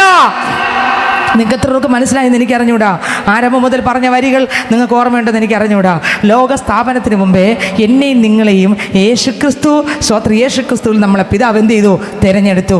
ഹല്ലേലൂയ. എന്തിനു വേണ്ടിയാണ് തിരഞ്ഞെടുത്തത്? കർത്താവിൻ്റെ മുമ്പിൽ വിശുദ്ധരും നിഷ്കളങ്കരുമായും ജീവിക്കാനാണ് നമ്മളെ ആര് തിരഞ്ഞെടുത്തത്? ദൈവം തിരഞ്ഞെടുത്തത്. ദൈവം തിരഞ്ഞെടുത്ത അന്ന് മുതലേ നമ്മൾ ആരിലുണ്ട്? കർത്താവിലുണ്ട്. യേശുക്രിസ്തുവിൽ നമ്മളാക്കി വെച്ചിരിക്കുകയാണ്. അതിനുശേഷമാണ് ആകാശവും ഭൂമിയും സകലതും സൃഷ്ടിച്ചത്. പൊടി കൊണ്ട് മനുഷ്യനെ ഉണ്ടാക്കിയതും അതിനുശേഷമാണ്. ആ പൊടി കൊണ്ട് ആദ്യ മനുഷ്യനായ ആദാമിനെ ഉണ്ടാക്കുമ്പോഴും യേശുക്രിസ്തുവിൽ നമ്മളുണ്ടായിരുന്നു. ദൈവത്തിന് സ്തോത്രം. എൻ്റെ കർത്താവ് നമ്മയും കൊണ്ട് നടന്നു. മറിയുടെ ഉദരത്തിൽ ഉരുവായി പുറത്തു വരുമ്പോഴും നമ്മൾ ആരുണ്ട്? ആ യേശുവിലുണ്ട്. ഈ ഭൂമിയിൽ 33.5 വയസ്സ് വരെ ജീവിക്കുമ്പോഴും സ്നാനക്കുളത്തിനകത്ത് ഇറങ്ങി സ്നാനപ്പെടുമ്പോഴും നമ്മൾ ആ യേശുവിലുണ്ടായിരുന്നു. ആ താളളകാതെ യേശു പോകുന്നിടത്തെല്ലാം, ഇരിക്കുന്നിടത്ത്, കിടക്കുന്നിടത്ത്, വരുന്നിടത്തെല്ലാം ഞാനും നിങ്ങളും എൻ്റെ യേശുവിലുണ്ടായിരുന്നു. നിങ്ങൾക്ക് മനസ്സിലാവുന്നുണ്ടെന്ന് എനിക്ക് അറിഞ്ഞുകൂടാ സ്നേഹിതരെ. ഹല്ലേലൂയ. യേശുവിൽ തന്നെ ആയിരുന്നു ആ ക്രൂശ് മരണത്തിൽ. ആ യേശുവിലൂടെ, യേശുവിൻ്റെ അകത്ത് നമ്മളും ഉണ്ടായിരുന്നു. യേശു ക്രിസ്തു മരിച്ചു, നമ്മെ നേടി. അതത് സമയമായപ്പോൾ, നമ്മൾ ആ കർത്താവിനെ കണ്ടുമുട്ടേണ്ട സമയമായപ്പോൾ, യേശു ക്രിസ്തു മുൻ നിർണയമുള്ളത് കൊണ്ടും ക്രിസ്തുവിലായതുകൊണ്ടും യേശു എനിക്ക് വേണ്ടി മരിച്ചത് കൊണ്ടും, ആ യേശു മരിച്ചപ്പോൾ ഞാൻ യേശുവിൽ ഉള്ളത് കൊണ്ടും, അതത് സമയമായപ്പോൾ, വചനം കേട്ടപ്പോൾ, ഞാൻ നിങ്ങൾ മുട്ടുമടക്കി യേശുവിനെ കർത്താവ് രക്ഷകനുമായി സ്വീകരിച്ചപ്പോൾ, അതുവരെ ഞാൻ അപ്പനിലുണ്ടായിരുന്നെങ്കിൽ അപ്പോൾ ആ സമയത്ത് അപ്പൻ എൻ്റെ അകത്തങ്ങിറങ്ങി. ജീസസ്. പിന്നെ ഉള്ള ജീവിതം പുതിയ മനുഷ്യൻ. ഹല്ലേലൂയ. പിന്നെ ഉള്ള ആളാരാ? പഴയതല്ല, പുതിയത്. പിന്നെ ഉള്ള ദാഹം ഈ ലോകത്തിലുള്ള ദാഹമല്ല, യേശുവിനെ പോലാകാനുള്ള ദാഹം. ഹല്ലേലൂയ. ആ ദാഹത്തിൽ ഒരുക്കമാണ് ഈ പൈതങ്ങൾ ഇപ്പോൾ പൈതങ്ങളുടെ ജീവിതത്തിൽ നടന്നുകൊണ്ടിരിക്കുന്നത്. ഏത് പൈതങ്ങളുടെ ജീവിതത്തിൽ? ലോകത്തിൻ്റെ പുത്രന്മാരുമുണ്ട്, ദൈവത്തിൻ്റെ മക്കളും ഉണ്ട്. ലോകത്തിൻ്റെ പുത്രന്മാരുടെ ഒരുക്കം, അവർ ഈ ലോകത്തിൽ ഒരുങ്ങി നരകത്തീക്കകത്ത് പോകുമ്പോൾ, ദൈവത്തിൻ്റെ മക്കളുടെ ഒരുക്കം ക്രിസ്തുവിലാണ്. ഹല്ലേലൂയ. വചനത്തിലാണ്, ക്രിസ്തുവിൻ്റെ ആത്മാവിനാൽ നിറഞ്ഞാണ് അവരുടെ ഒരുക്കം. അവരെ തകർത്ത് കളയാനോ തള്ളിയിടാനോ ഒരു ശക്തിക്കും കഴിയത്തില്ല. അവർ ഓരോ ദിവസവും ഒരുങ്ങി ഒരു ദിവസം എഫേസ്യരിൽ എഴുതുന്ന വചനം പോലെ, സ്തോത്രം, ക്രിസ്തു എന്ന തലയോളം എത്തുമ്പോൾ കർത്താവ് നമ്മൾ എന്ത് ചെയ്യും? കർത്താവിൻ്റെ രാജ്യത്തിലേക്ക് കൊണ്ടുപോകും. ഹല്ലേലൂയ. മുള്ളുകളുടെ നിൽക്കുന്ന താമരെ, ഇനി നീ ഈ മുള്ളുകളുടെ നിന്നത് മതി. ഈ താമര അടർത്തി എടുക്കുന്നത് വരെ മുള്ളു തന്നെ ആയിരിക്കും. ദൈവത്തിന് സ്തോത്രം. എങ്ങോട്ട് തിരിഞ്ഞാലും മുള്ളായിരിക്കും, എങ്ങോട്ട് തിരിഞ്ഞാലും മുള്ളായിരിക്കും. അതുകൊണ്ടാണ് ഇപ്പോൾ സ്തോത്രം യേശുവിൻ്റെ വരവിനെ കുറിച്ച് ധ്യാനിക്കുമ്പോൾ നമുക്കറിയാം, ചെന്നായ്ക്കളുടെ നടുവിരിക്കുന്ന കുഞ്ഞാടിനെ എൻ്റെ കർത്താവ് എടുത്തുകൊണ്ട് പോകും. ചെന്നായി അലറി അലറി ഉള്ള കിടക്കുന്ന ചെന്നായിയുടെ നടുവിലാണ് ആര് പാർക്കുന്നത്? കുഞ്ഞാട് പാർക്കുന്നത്. ദൈവത്തിന് സ്തോത്രം. ആ കുഞ്ഞാടിനെ ആരെടുത്തോണ്ട് പോകും? യേശുക്രിസ്തു കൊണ്ടുപോകും. പിന്നെ ചെന്നായ്ക്കൾ മാത്രമേ ഉള്ളൂ. എന്നെ കേൾക്കുന്ന ദൈവത്തിൻ്റെ പൈതലെ, ക്രിസ്തുവിൽ വളരുന്ന ഒരു അനുഭവമാണ് യേശുക്രിസ്തു നമ്മുടെ അകത്ത് വന്നു കഴിഞ്ഞാൽ ഒരു ഞരക്കമാണ്. ആരെപ്പോലെ ആകാനുള്ള ഞരക്കം, യേശുവിനെ പോലെ ആകാൻ, യേശുവിനെ പോലെ സംസാരിക്കാൻ, യേശുവിനെ പോലെ നടക്കാൻ, എല്ലാത്തിലും യേശുവിനെ പോലെ ഒന്നായിത്തീരാൻ ഒരു ഞരക്കമാണ്, ഒരു വെപ്രാളമാണ്, ഒരു പെടയലാണ്, ഒരു ദാഹമാണ്, ഒരു ഇഷ്ടമാണ്, ഒരു ആവേശമാണ്. അത് ആത്മാവാണ് അത് ചെയ്യുന്നത്, നമ്മളെ കഴിവൊന്നുമല്ല. പിന്നെയോ നമ്മുടെ അകത്തിറങ്ങിയ യേശുപ്പച്ചനാണ് ഇതെല്ലാം നമ്മളിലൂടെ ചെയ്തുകൊണ്ടിരിക്കുന്നത്. കർത്താവിനെ പോലെ ആക്കാൻ വേണ്ടി എൻ്റെ കർത്താവ് നമ്മളകത്ത് അത് ക്രിയ ചെയ്തുകൊണ്ടിരിക്കുകയാണ്. ദൈവത്തിന് സ്തോത്രം. അങ്ങനെ ഈ പരിശുദ്ധാത്മാവ് എപ്പോഴും, ആ കർത്താവ് എപ്പോഴും ആഗ്രഹിക്കുന്നത്, ഓ ശക്തിക്ക് മീതെ ശക്തി, ശൗലോ മേൽക്ക് മേൽ എന്ത് പ്രാപിച്ചു? ശക്തി പ്രാപിച്ചുകൊണ്ടിരുന്നു, മേൽക്ക് മേൽ കൃപ പ്രാപിച്ചുകൊണ്ടിരുന്നു, മേൽക്ക് മേൽ അഭിഷേകം പ്രാപിച്ചുകൊണ്ടിരുന്നു, മേൽക്ക് മേൽ ദൈവശക്തി പ്രാപിച്ചുകൊണ്ടിരുന്നു. ശക്തി ഇല്ലാതെ നമുക്കൊരിക്കലും പാപ മനുഷ്യനെ തകർക്കാൻ കഴിയത്തില്ല. അതുകൊണ്ടാണ് റോമർക്ക് ലേഖനം വായിക്കുമ്പോൾ അതിനകത്ത് എഴുതിയിരിക്കുന്നത്, ജഡത്തിൻ്റെ പ്രവൃത്തികളെ മരിപ്പിക്കുന്നത് എങ്ങനെയാണ്? സ്തോത്രം. ആത്മാവില്ലാതെ നമ്മുടെ ജഡത്തിൻ്റെ പ്രവൃത്തികളെ മരിപ്പിക്കാൻ നമുക്ക് കഴിയത്തില്ല. അതിലെഴുതിയിരിക്കുന്നു, 8-ാമത്തെ റോമർ 8-ാമത്തെയും 12-ാം വാക്യം വായിക്കുമ്പോൾ അതിനകത്ത് എഴുതിയിരിക്കുന്നു, സ്തോത്രം വായിച്ചേ. ആകയാൽ സഹോദരന്മാരെ, നാം ജഡത്തെ അനുസരിച്ച് ജീവിക്കേണ്ടതിന് ജഡത്തിനല്ല കടക്കാരാകുന്നത്. ജഡത്തെ അനുസരിച്ച് ജീവിക്കുമ്പോൾ നമ്മൾ ആർക്ക് കടക്കാരാകുകയാണ്? ജഡത്തിനാണ് കടക്കാരാകുന്നത്. കണ്ടോ, ജഡത്തിന് കടക്കാരാകുക. അടുത്ത വരി. നിങ്ങൾ ജഡത്തെ അനുസരിച്ച് ജീവിക്കുന്നു എങ്കിൽ, നിങ്ങൾ ജഡത്തെ അനുസരിച്ച് ജീവിക്കുന്നുവെങ്കിൽ മരിക്കും നിശ്ചയം. ആത്മാവിനാൽ ശരീരത്തിന്റെ പ്രവൃത്തികളെ മരിപ്പിക്കുന്നു എങ്കിലോ. എങ്ങനെയാണ് മരിപ്പിക്കുന്നത്? ആത്മാവിനാലാണ്. ഏതിനെ മരിപ്പിക്കുന്നത്? ശരീരത്തിൻ്റെ പ്രവൃത്തിയെ മരിപ്പിക്കുന്നത്. കണ്ടോ, നമ്മുടെ കഴിവുകൊണ്ടൊന്നും നുറുക്കി മരിപ്പിക്കാനൊന്നും ഇതൊന്നും പറ്റുന്ന കാര്യമല്ല. പിന്നെ ഒന്നിലൂടെ മാത്രമേ പറ്റൂ. അതേതിനെ? പരിശുദ്ധ ആത്മാവിലൂടെ മാത്രമേ മരിപ്പിക്കാൻ പറ്റൂ. ഹല്ലേലൂയ. വായിച്ചേ, ഒന്നുകൂടെ വായിച്ചേ. നിങ്ങൾ ജഡത്തെ അനുസരിച്ച് ജീവിക്കുന്നു എങ്കിൽ മരിക്കും നിശ്ചയം. ആത്മാവിനാൽ ശരീരത്തിന്റെ പ്രവൃത്തികളെ മരിപ്പിക്കുന്നു എങ്കിലോ നിങ്ങൾ ജീവിക്കും. അടുത്ത്, ദൈവാത്മാവ് നടത്തുന്നവർ ഏവരും, ദൈവാത്മാവ് നടത്തുന്ന ഏവരും ദൈവത്തിന്റെ മക്കളാകുന്നു. കണ്ടോ, ഈ കർത്താവ് എൻ്റെ അകത്ത് ഇറങ്ങി ഈ ആത്മാവ് എന്നെ എന്ത് ചെയ്യണം? നടത്തണം. അപ്പോഴാണ് ഞാൻ ആരായത്? അങ്ങനെ മോളാകുമ്പോൾ കർത്താവിലുള്ള എല്ലാത്തിനും ഞാൻ ആരാ? എവിടെ കിടക്കുന്നു? ഗലാത്യർക്ക് ലേഖനം അതിൻ്റെ 4-ാം അധ്യായം വായിക്കുമ്പോൾ അതിനകത്ത് എഴുതിയിരിക്കുന്നു, നാം മക്കളെങ്കിലോ പിന്നെ അവകാശികളുമാകുന്നു. എന്തിൻ്റെ അവകാശി?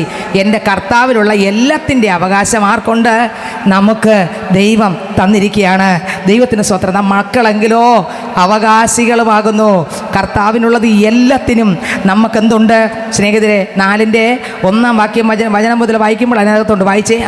അവകാശി സർവത്തിനും യജമാനൻ എങ്കിലും. കണ്ടോ, അവകാശി സർവത്തിന് യജമാനൻ എങ്കിലും ശിശുവായിരിക്കുന്നിടത്തോളം. കണ്ടോ, അവകാശമുണ്ട് എനിക്ക്. ആരെപ്പോലെ? എൻ്റെ കർത്താവിൽ എല്ലാം വാങ്ങാൻ, കർത്താവിൽ നിന്ന് പ്രാപിക്കാം. ബലാത്കാരികൾ എന്ത് ചെയ്യും? ബലാത്കാരം ചെയ്യും. ബലാത്കാരം ചെയ്യും അല്ലേ? ദൈവത്തിന് സ്തോത്രം. അപ്പോൾ ഈ മക്കളെന്നുള്ള ഒരു വെളിപ്പാട് കിട്ടിക്കഴിഞ്ഞാൽ അവകാശം മക്കൾ എന്ത് ചെയ്യും? ദിവസം തോറും പ്രാപിക്കും. സെക്കൻഡായി പ്രാപിക്കുക. അങ്ങനെ പോകുമ്പോൾ പലരും നമ്മളെ തടസ്സം ചെയ്യും. അങ്ങനെ എന്തോന്ന് ചോദിക്കും അല്ലേ? പക്ഷേ ആഗ്രഹിക്കുന്ന വ്യക്തി, കാത്തിരിക്കുന്ന വ്യക്തി തളർന്നു പോകത്തില്ല, മുന്നോട്ട് തന്നെ പോകും. അവർ പിന്നോട്ടല്ല. പിന്നെ എങ്ങനെ പോകും? മുന്നോട്ട് തന്നെ പോകും. വായിച്ച അടുത്ത വാക്യം, ഗലാത്യർ അടുത്ത വാക്യം വായിച്ചേ. ശിശുവായിരിക്കുന്നിടത്തോളം ദാസനേക്കാൾ ഒട്ടും വിശേഷതയുള്ളവനല്ല. പിതാവ് നിശ്ചയിച്ച അവധിയോളം. അനേകർ ഇന്ന് ആരായിരിക്കുകയാണ്? ശിശുവായിരിക്കുകയാണ്. അടുത്ത വരി. പിതാവ് നിശ്ചയിച്ച അവധിയോളം രക്ഷകന്മാർക്കും ഗൃഹവിചാരകന്മാർക്കും കീഴ്പ്പെട്ടവനത്രേ എന്ന് ഞാൻ പറയുന്നു. അടുത്ത വരി. അതുപോലെ നാം ശിശുക്കൾ ആയിരുന്നപ്പോൾ ലോകത്തിന്റെ ആദി പാഠങ്ങൾ കീഴെ അടിമപ്പെട്ടിരുന്നു. എന്നാൽ കണ്ടോ, ലോകത്തിന്റെ കീഴിലായിരുന്നു. അന്ന് ശിശുവായിരുന്നു. അന്ന് നമുക്കൊന്നും അറിയത്തില്ലായിരുന്നു. അടുത്ത്, എന്നാൽ കാലസമ്പൂർണത വന്നപ്പോൾ ദൈവം തന്റെ പുത്രനെ സ്ത്രീയിൽ നിന്ന് ജനിച്ചവനായി ന്യായപ്രമാണത്തിന് കീഴെ ജനിച്ചവനായി നിയോഗിച്ചത്. അവൻ ന്യായപ്രമാണത്തിന് കീഴുള്ളവരെ വിലയ്ക്ക് വാങ്ങിയിട്ട്. കണ്ടോ, ഞാൻ അവിടെ കടന്നതാണ്, എന്നെ അങ്ങോട്ട് വിലയ്ക്ക് അങ്ങ് വാങ്ങി. നിനക്ക് മനസ്സിലായോ? മരണത്തിലൂടെ എല്ലാം നടന്നു. അടുത്ത വരി. കീഴുള്ള വിലയ്ക്ക് വാങ്ങിയിട്ട് നാം പുത്രത്വം പ്രാപിക്കേണ്ടതിന് തന്നെ. അവിടെയാണ് പുത്രത്വം പ്രാപിക്കേണ്ടത് തന്നെ. അടുത്ത നിങ്ങൾ മക്കൾ ആകൊണ്ട് അബ്ബാ പിതാവ് എന്ന് വിളിക്കുന്ന സ്വപുത്രന്റെ ആത്മാവിനെ സ്വന്തം പുത്രന്റെ ആത്മാവിനെ ദൈവം നമ്മുടെ ഹൃദയങ്ങളിൽ അയച്ചു. ദൈവം നമ്മുടെ ഹൃദയങ്ങളിൽ എന്ത് ചെയ്തു? എവിടെ അയച്ചു? ഹൃദയങ്ങളിൽ അയച്ചു. അടുത്ത അങ്ങനെ നീ ഇനി ദാസനല്ല. ഇനി ആരല്ല? ആരല്ല? അതുകൊണ്ടാണ് ഞാൻ പറഞ്ഞത്, നമ്മളെ വീട്ടിൽ നമ്മൾ ധാരാളമായിട്ട് ചെന്ന് കയറി വന്നു. ദാസനല്ലേ അവിടെ തട്ടുന്നത്, ഒന്ന് തുറക്കണേന്ന്.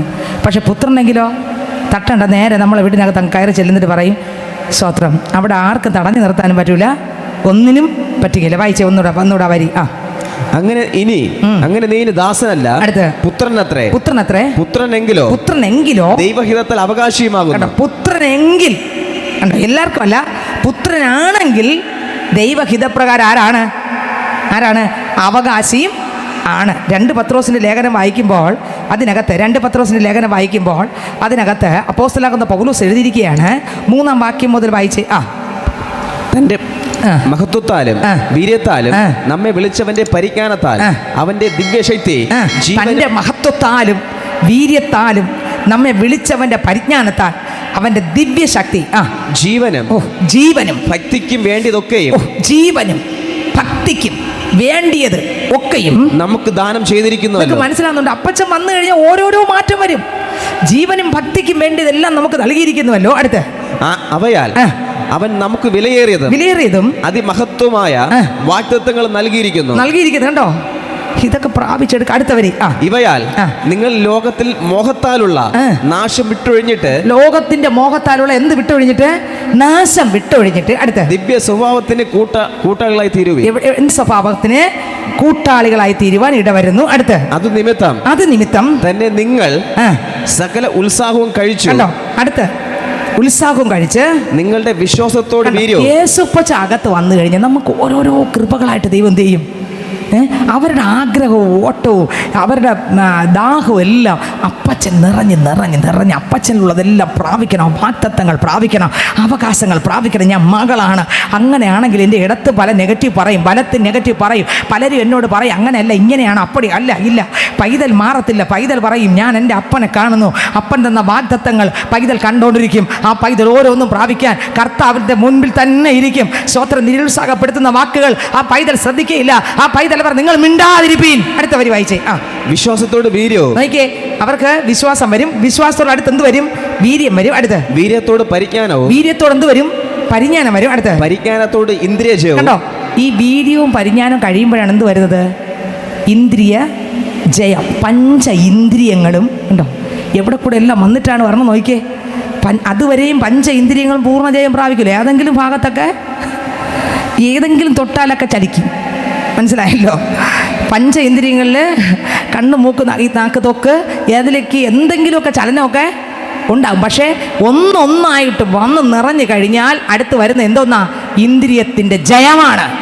കണ്ടോ? ഒന്നുകൂടെ വായിച്ച. വിശ്വാസത്തോട് വീര്യവും. കണ്ടോ? യേശുപ്പച്ചൻ വന്നു കഴിഞ്ഞാൽ വെറുതെ ഇരിക്കുമെന്നല്ല, വെറുതെ സുഖമായിട്ട് കിടന്നുറങ്ങാം. യേശുപ്പച്ചൻ വന്നല്ല സുഖമായിട്ട് ഇല്ല. നിങ്ങൾ യേശുവിനെ നോക്കണം. മർക്കോസ് സുവിശേഷം വായിക്കുമ്പോൾ സ്തോത്രം, കർത്താവായ യേശു ക്രിസ്തു പിന്നെയും പ്രാർത്ഥന, പിന്നെയും ശുശ്രൂഷ, അടുത്ത് എന്ന് വെച്ചാൽ റെസ്റ്റ് ഇല്ല. രാത്രി പ്രാർത്ഥന, അടുത്തതാ പിന്നെയും യേശു പിന്നെയും എന്ന് പറഞ്ഞാൽ ഒരു സെക്കൻഡ് റെസ്റ്റ്. മർക്കോസ് വായിക്കും മുഴുവൻ ഇതാണ് സ്തോത്രം. പിന്നെയും യേശു അടുത്തത് ചെയ്തു, ഇത് ചെയ്തു.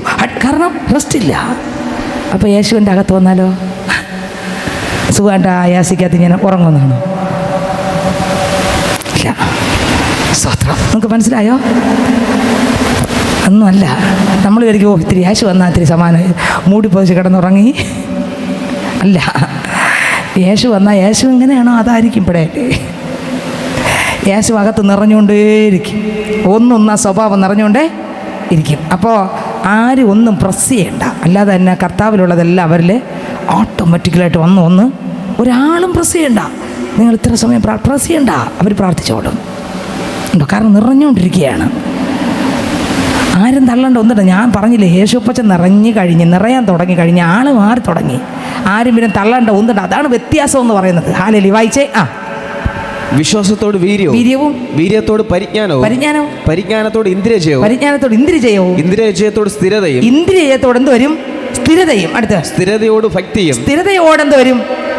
ഭക്തി വരും. ഇന്ദ്രിയജയത്തോട് എന്ത് വരും? സ്ഥിരത വരും. ആ സ്ഥിരതയോട് കൂടെ എന്ത് വരും? ഭക്തി വരും. അടുത്ത ഭക്തിയോട് സഹോദരപ്രീതിയോട് സ്നേഹവും കൂട്ടിക്കൊള്ളുവിൻ. ഭക്തിയോട് സഹോദര പ്രീതി വരും. സഹോദര പ്രീതിയോട് എന്ത് വരും? സ്നേഹം വരും. കണ്ടോ, ലാസ്റ്റ് ഇപ്പോൾ ഇവിടെ നിന്നു, എല്ലാം കഴിഞ്ഞിപ്പോൾ ഇവിടെ ചെന്ന് നിന്നു. ബൈബിളിൽ മുഴുവൻ കൽപ്പനയും കൊണ്ട് ഇവിടെ നിർത്തി. യോഹന്നാൻ 17-ാം അധ്യായം വായിക്കുമ്പോൾ 15-ാം അധ്യായം വായിക്കുമ്പോൾ അതിനകത്ത് 12, 13, 14 വാക്യം വായിച്ചേ. യോഹന്നാൻ സുവിശേഷം 15-ന്റെ എൻ്റെ ഓർമ്മ ശരി 15-ന്റെ 12, 13, 14 വാക്യം വായിച്ചേ. ഞാൻ നിങ്ങളെ സ്നേഹിച്ചിരിക്കുന്നത് പോലെ നിങ്ങളും തമ്മിൽ സ്നേഹിക്കണം എന്നാകുന്നു എൻ്റെ കൽപ്പന. അടുത്ത് സ്നേഹിതന്മാർക്ക് വേണ്ടി എല്ലാത്തിനും പറ്റും. ഒരു സാധനം വാങ്ങി നമ്മളെ മക്കൾക്ക് കൊടുക്കുമ്പോൾ വേറൊരു കുഞ്ഞിന് കൊടുക്കാൻ പറ്റും. നമ്മൾ ചെയ്യുന്ന എല്ലാം വേറൊരാളിന് വേണമെങ്കിൽ അതുപോലെ ചെയ്തു കൊടുക്കാൻ പറ്റും. പൈസ കൊടുക്കാൻ പറ്റും, സഹായിക്കാൻ പറ്റും, എല്ലാം പറ്റും. പക്ഷെ ഈ പറഞ്ഞ വരില്ല, വരേയില്ല. അങ്ങനെ വരണമെങ്കിൽ ആ യേശു വന്നേ പറ്റൂ. സ്തോത്രം. എല്ലാം ചെയ്യാൻ പറ്റും. ഇപ്പോൾ ഒരാൾ ഒരു സാധുക്കൾക്ക് വേണ്ടി സ്വന്തം വസ്തു തന്നെ 2ആയിട്ട് പകത്ത് അയാൾക്ക് കൂടെ വേണമെങ്കിൽ എന്ത് ചെയ്യും? കൊടുക്കും. എത്രയോ ഒരു കൊടുക്കുന്നുണ്ട്. എല്ലാം വിറ്റ് കൊടുക്കുന്നവരും ഇല്ലേ? ഉണ്ട്. പക്ഷേ ഈ സംഭവം വരില്ല. സ്തോത്രം. അതാണ് കർത്താവ് പറഞ്ഞത്. അവിടെയാണ് നമ്മൾ മുട്ടുമടക്കുന്നതും കരയുന്നതും തകരുന്നതും. എന്തിനാ? ഇതിലാണ് തകരുന്നത്. ഇതൊന്നും വരില്ല. നമ്മുടെ മക്കളോടുള്ള സ്നേഹം വേറെ ഒരാളിനോടും വരില്ല. ഉറപ്പ്.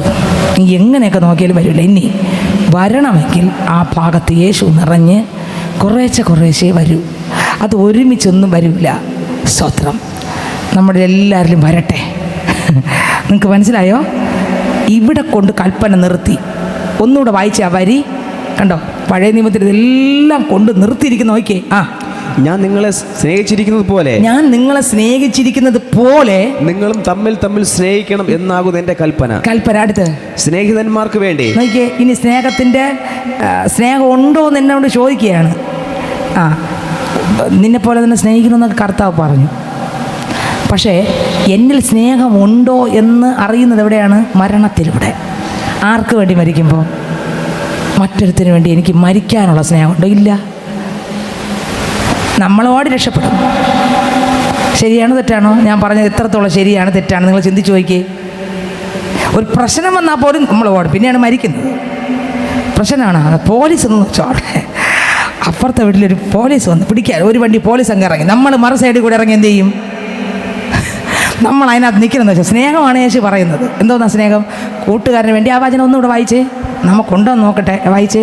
സ്നേഹിതന്മാർക്ക് വേണ്ടി ജീവനെ കൊടുക്കുന്നതിലും അധികമുള്ള സ്നേഹം ആർക്കും ഇല്ല. അപ്പോഴാണ് കൂട്ടുകാരന് വേണ്ടി ജീവനെ കൊടുക്കുന്ന സ്നേഹമാണ്. മരിക്കുന്ന സ്നേഹമാണ് യഥാർത്ഥ സ്നേഹം. മരിക്കാനുള്ള സ്നേഹമൊന്നും എനിക്ക് വരുന്നില്ല. അങ്ങനെ ഇരിക്കുമ്പോൾ അയൽവക്കത്തൊരു വീട്ടിലൊരു പ്രശ്നം വന്നു. അവിടെ ഞാൻ ഓടി അതിനകത്ത് നിൽക്കുകയാണ്. അപ്പോൾ ഉണ്ട് ഒരു വണ്ടി പോലീസ് അവിടെ വന്നു. ഇവരെ പിടിക്കാനാണ് വന്നത്. ആ സമയത്ത് ഞാനെങ്കിൽ എന്ത് ചെയ്യും? അവിടെ ഒരൊറ്റ ഓടത്തിൽ എവിടെ കൂടെങ്കിലും റൂട്ട് കണ്ടുപിടിച്ച് ഞാൻ എവിടെ വരും? എന്താണ് വരുന്നത്? എനിക്കെവിടെ അവരെന്നെയും കൂടെ പൊക്കിക്കൊണ്ട് പോകുന്നുള്ള പേടിയല്ലേ? അവിടെ എനിക്കിഷ്ടമുണ്ടെങ്കിൽ ഞാൻ ഇങ്ങനെ വരുമോ? ഇല്ല. എന്താ? അവരോട് പോലും എനിക്കിഷ്ടം വരുന്നില്ല. ഇതുപോലും അത് എന്നെ പോലീസ് സ്റ്റേഷനിൽ നമ്മളൊരു പ്രശ്നം എവിടെയെങ്കിലും വന്നാൽ നമ്മൾ ആ ഏരിയയിൽ കൂടെ പോകില്ല. കാരണം അവർ നമ്മളെ പേരും വെച്ച് തെളിവെടുക്കും. അങ്ങനെയെങ്കിലും മരിക്കുന്ന സ്നേഹം ഇവിടെ കിടക്കുന്നു നോക്കി. ഇവിടെ തെളിവെടുക്കുമെന്നെങ്കിൽ നമ്മൾ റൂട്ട് മാറി സഞ്ചരിക്കുന്നു. അപ്പോൾ പിന്നെ നിങ്ങൾ കണ്ടിട്ട് അനേകർ പറഞ്ഞു കേട്ടിട്ടില്ലേ?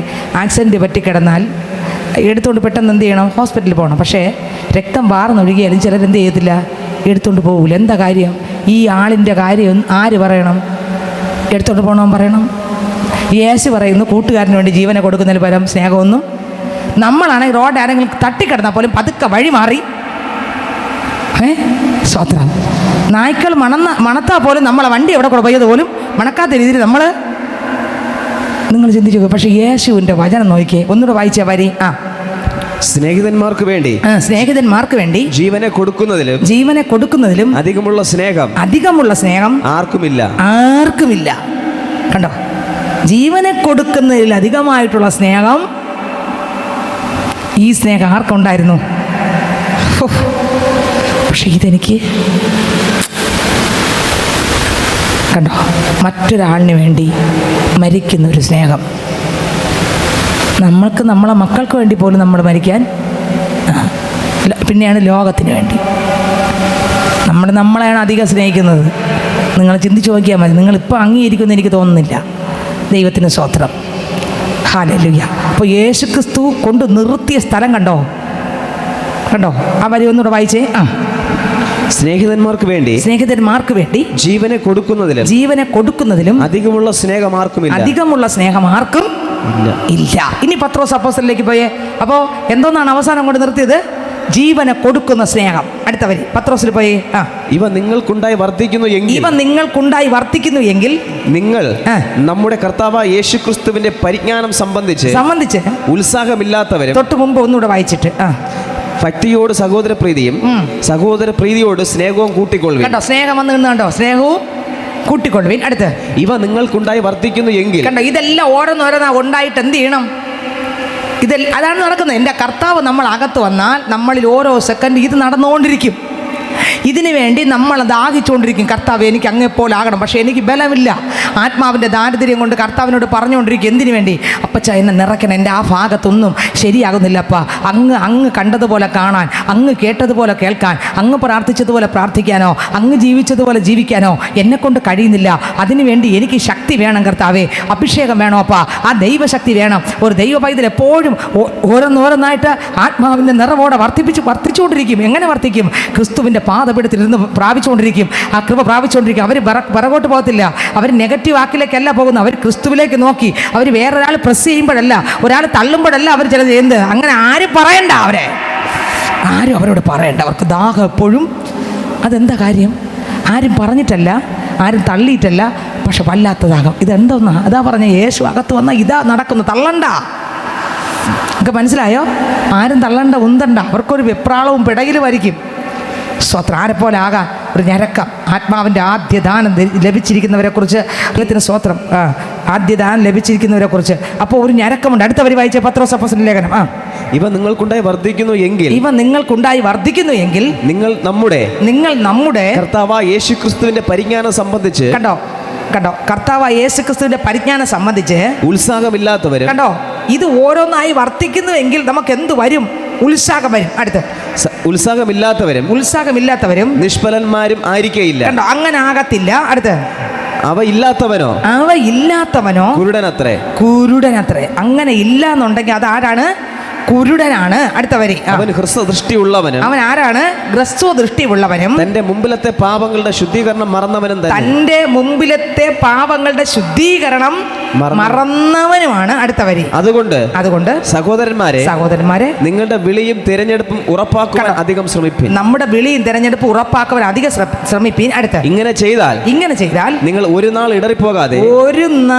ഇടറിപ്പോകാതെ നമ്മുടെ കർത്താവും രക്ഷിതാവുമായ യേശുക്രിസ്തുവിന്റെ നിത്യരാജ്യത്തിലേക്കുള്ള പ്രവേശനം. കണ്ടോ, യേശുക്രിസ്തുവിന്റെ നിത്യരാജ്യത്തിലേക്കുള്ള പ്രവേശനം ധാരാളമായി പ്രാപിക്കും. എങ്ങനെ? ധാരാളമായി. കുറച്ച് പ്രാപിക്കുന്നതാണോ ധാരാളമായി പ്രാപിക്കുന്നതാണോ? ധാരാളമായി പ്രാപിക്കും. വായിച്ചേ ഒന്നുകൂടെ വരി. ഇങ്ങനെ ചെയ്താൽ നേരത്തെ മുകളിലോട്ട് വായിച്ചത് മുതൽ ഇങ്ങനെ ചെയ്താൽ നിങ്ങൾ ഒരു നാളും ഇടറിപ്പോകാതെ നമ്മുടെ കർത്താവും രക്ഷിതാവുമായ യേശുക്രിസ്തുവിന്റെ നിത്യരാജ്യത്തിലേക്കുള്ള പ്രവേശനം ധാരാളമായി ധാരാളം എന്ന് പറഞ്ഞാൽ നമ്മുടെ സ്വന്തം വീട്ടിലേക്ക് എങ്ങനെ കയറി പോകുന്നു? അയ്യോ ഒന്ന് തുറക്കണേന്നാണോ? പിന്നെ എങ്ങനെ പോകും?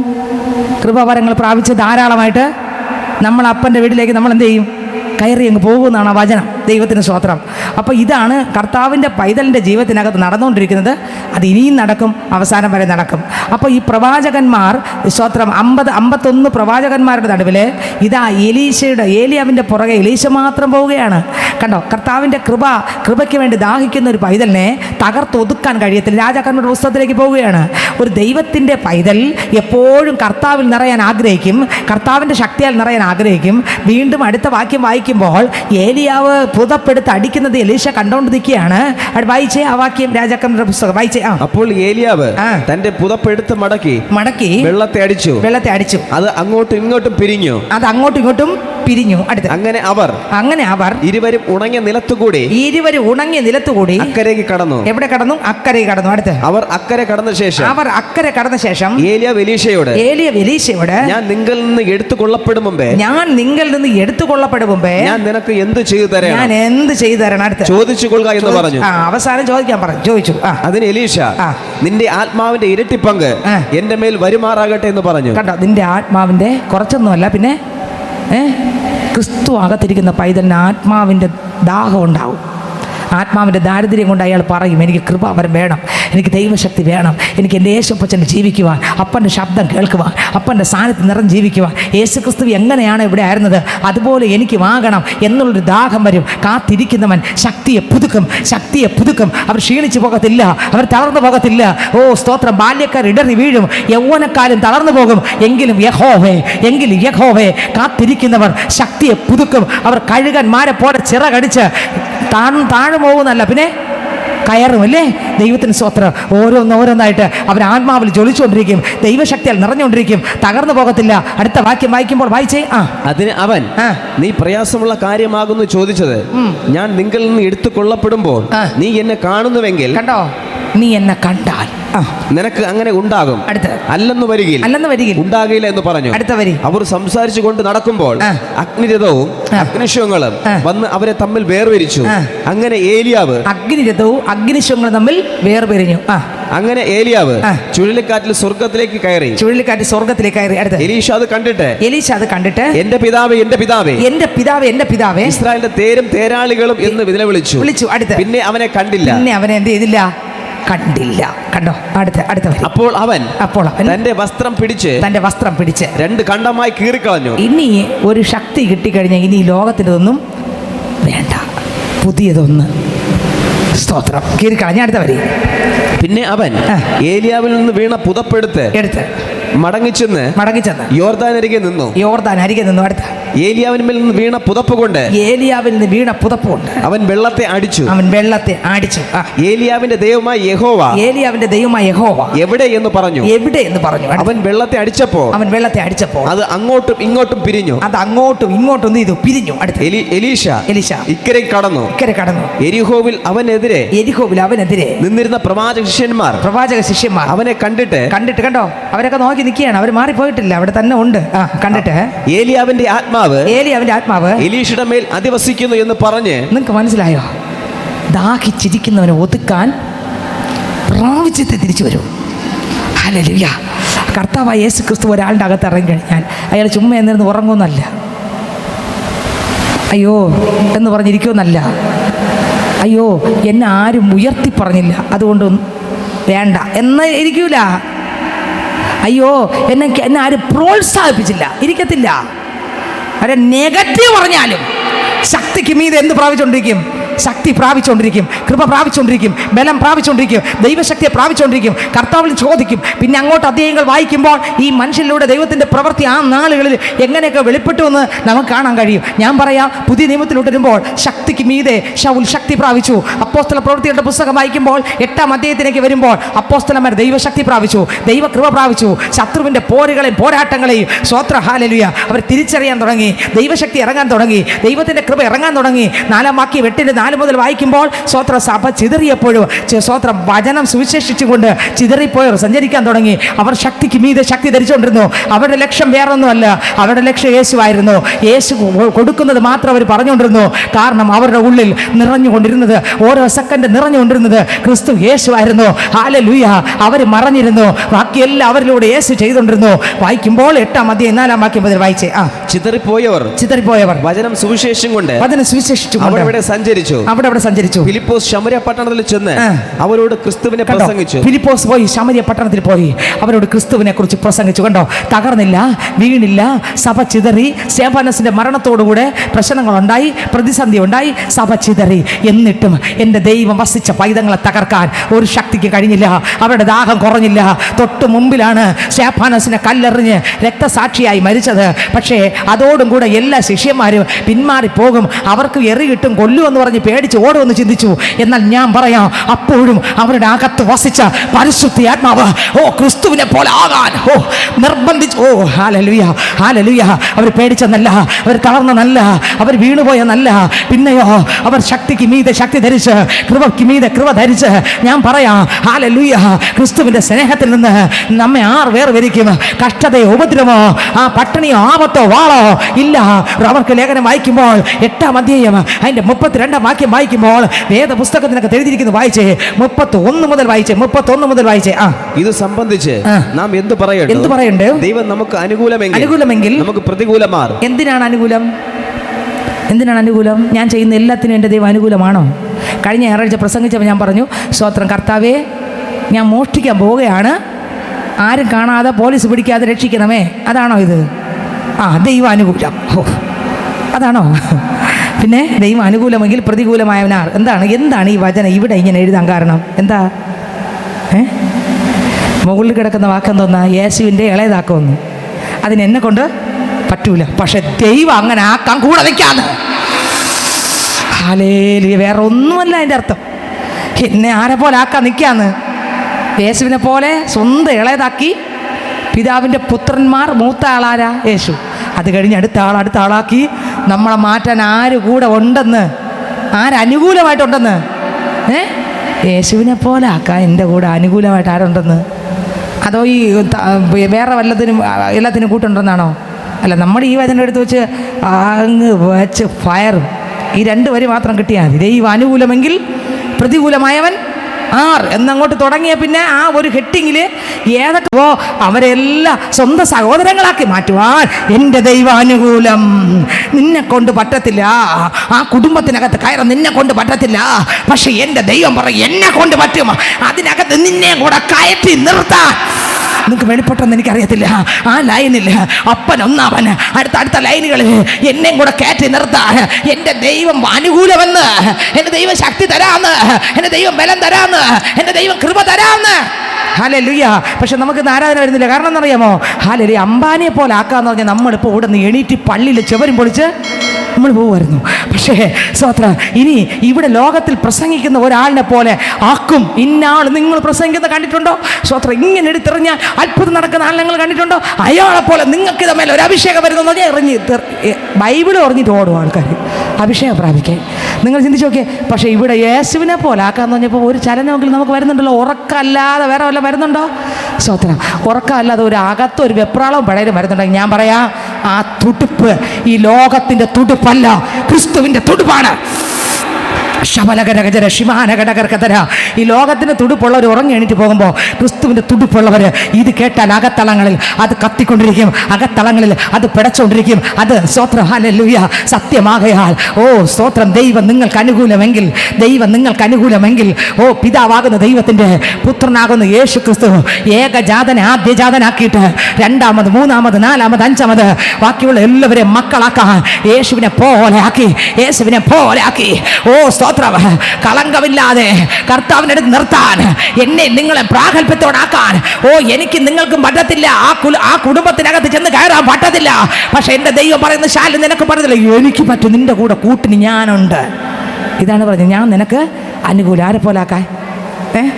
അപ്പോൾ ഞാൻ പറയുന്നു, കർത്താവേ, നീ എനിക്ക് അനുകൂലമായിട്ട് യേശുവിനെ പോലെ ആക്കാനൊന്നും പോണ്ട.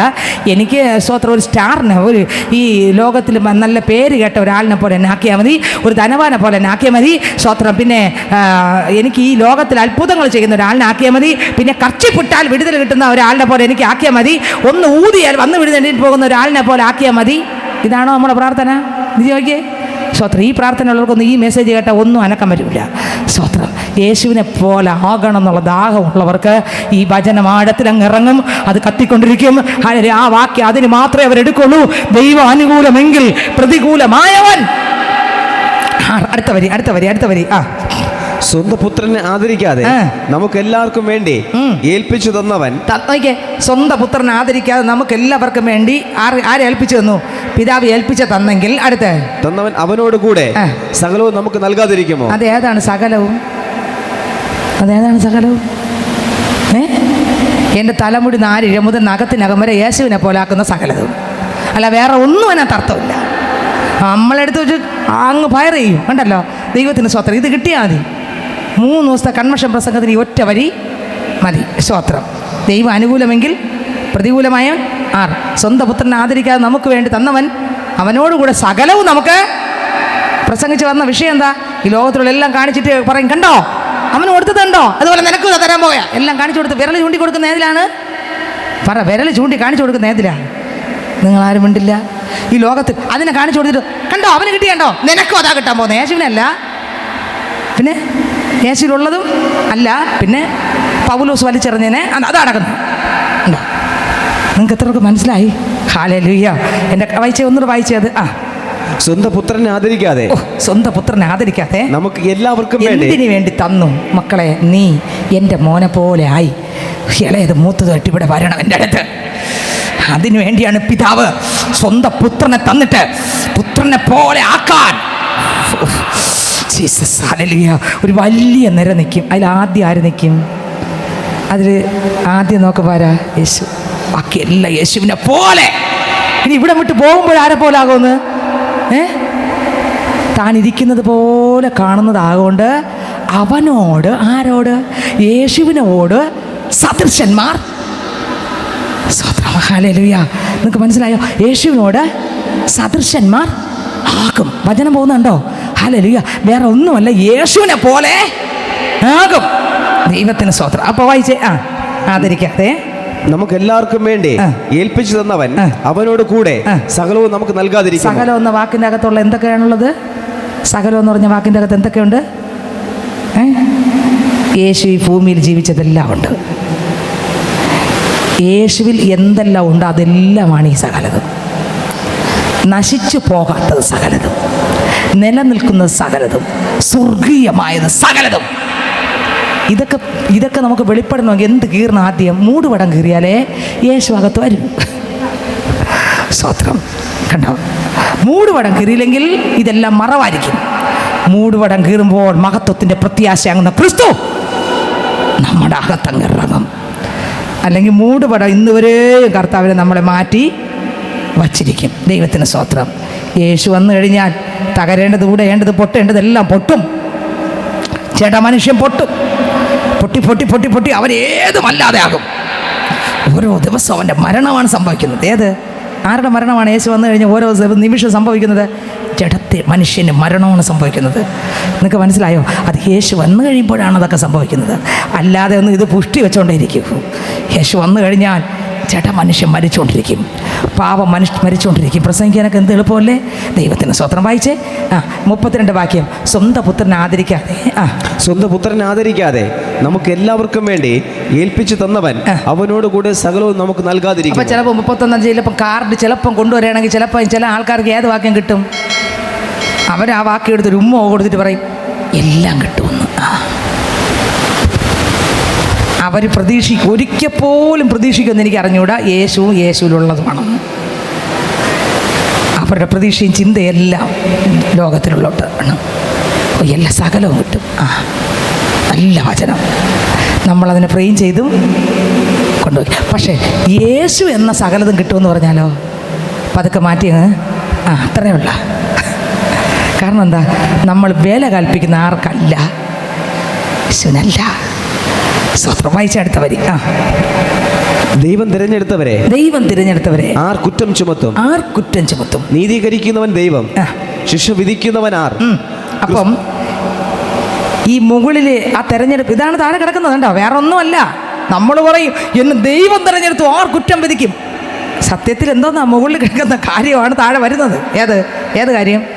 എൻ്റെ യേശുവിനെ പോലെ ആക്കി നിർത്താൻ എന്നെ ആരാ വിളിച്ച് വേർതിരിച്ചത്? യേശുവാണ് വിളിച്ച് വേർതിരിച്ചത്. യേശുവിലൂടെയാണ് എന്നെ നടത്തിക്കൊണ്ടിരിക്കുന്നത്. എന്നെ പണിതുകൊണ്ടിരിക്കുകയാണ്. ആരെപ്പോലെ ആക്കാൻ? യേശുവിൻ്റെ സഹോദരനാക്കി എന്നെ കൊണ്ടുപോകാൻ പണിതുകൊണ്ടിരിക്കുകയാണ്. അതിനുവേണ്ടി ലോകത്തിലുള്ള ആര് വന്ന് പറഞ്ഞാലും, പിശാചി ഇളകി വന്നാലും പറയും, എടാ ഞാൻ തിരഞ്ഞെടുത്തത് അവളെ എന്നെ പോലെ ആക്കാൻ. കണ്ടോ, ആരിറങ്ങി വന്നിന്ന് സംസാരിക്കും? കഴുതയുടെ അടുക്കൽ ഇറങ്ങി വന്നിന്ന് സംസാരിച്ചതാര്? ദൂതൻ ഇറങ്ങി വന്ന് സംസാരിച്ചു അല്ലേ? ആർക്ക് വേണ്ടി? കഴുതയ്ക്ക് വേണ്ടി. കഴുതയ്ക്ക് അടി കിട്ടിയപ്പോൾ കഴുതയ്ക്ക് വേണ്ടി ആരിറങ്ങി വന്ന് സംസാരിച്ചു? ദൈവത്തിന് സ്തോത്രം. ഇവിടെ നോക്കിക്കേ, കർത്താവായ യേശുക്രിസ്തു എന്നെ പറയുകയാണ്. വായിച്ചേ, ആ വാരി ഒന്നുകൂടെ വായിച്ചേ. ദൈവം തിരഞ്ഞെടുത്തവരെ ആർ കുറ്റം ചുമത്തും? നീതീകരിക്കുന്നവൻ ദൈവം. എൻ്റെ ദൈവം എന്നെ നിങ്ങളെ വിശ്വാസത്താലെ നടക്കും. എൻ്റെ ദൈവം എന്നെ നിങ്ങളെ തിരഞ്ഞെടുത്തിട്ടുണ്ടെങ്കിൽ ആരെപ്പോലെ ആക്കി തീർക്കും ദൈവം ഞാൻ വിശ്വസിച്ചാൽ.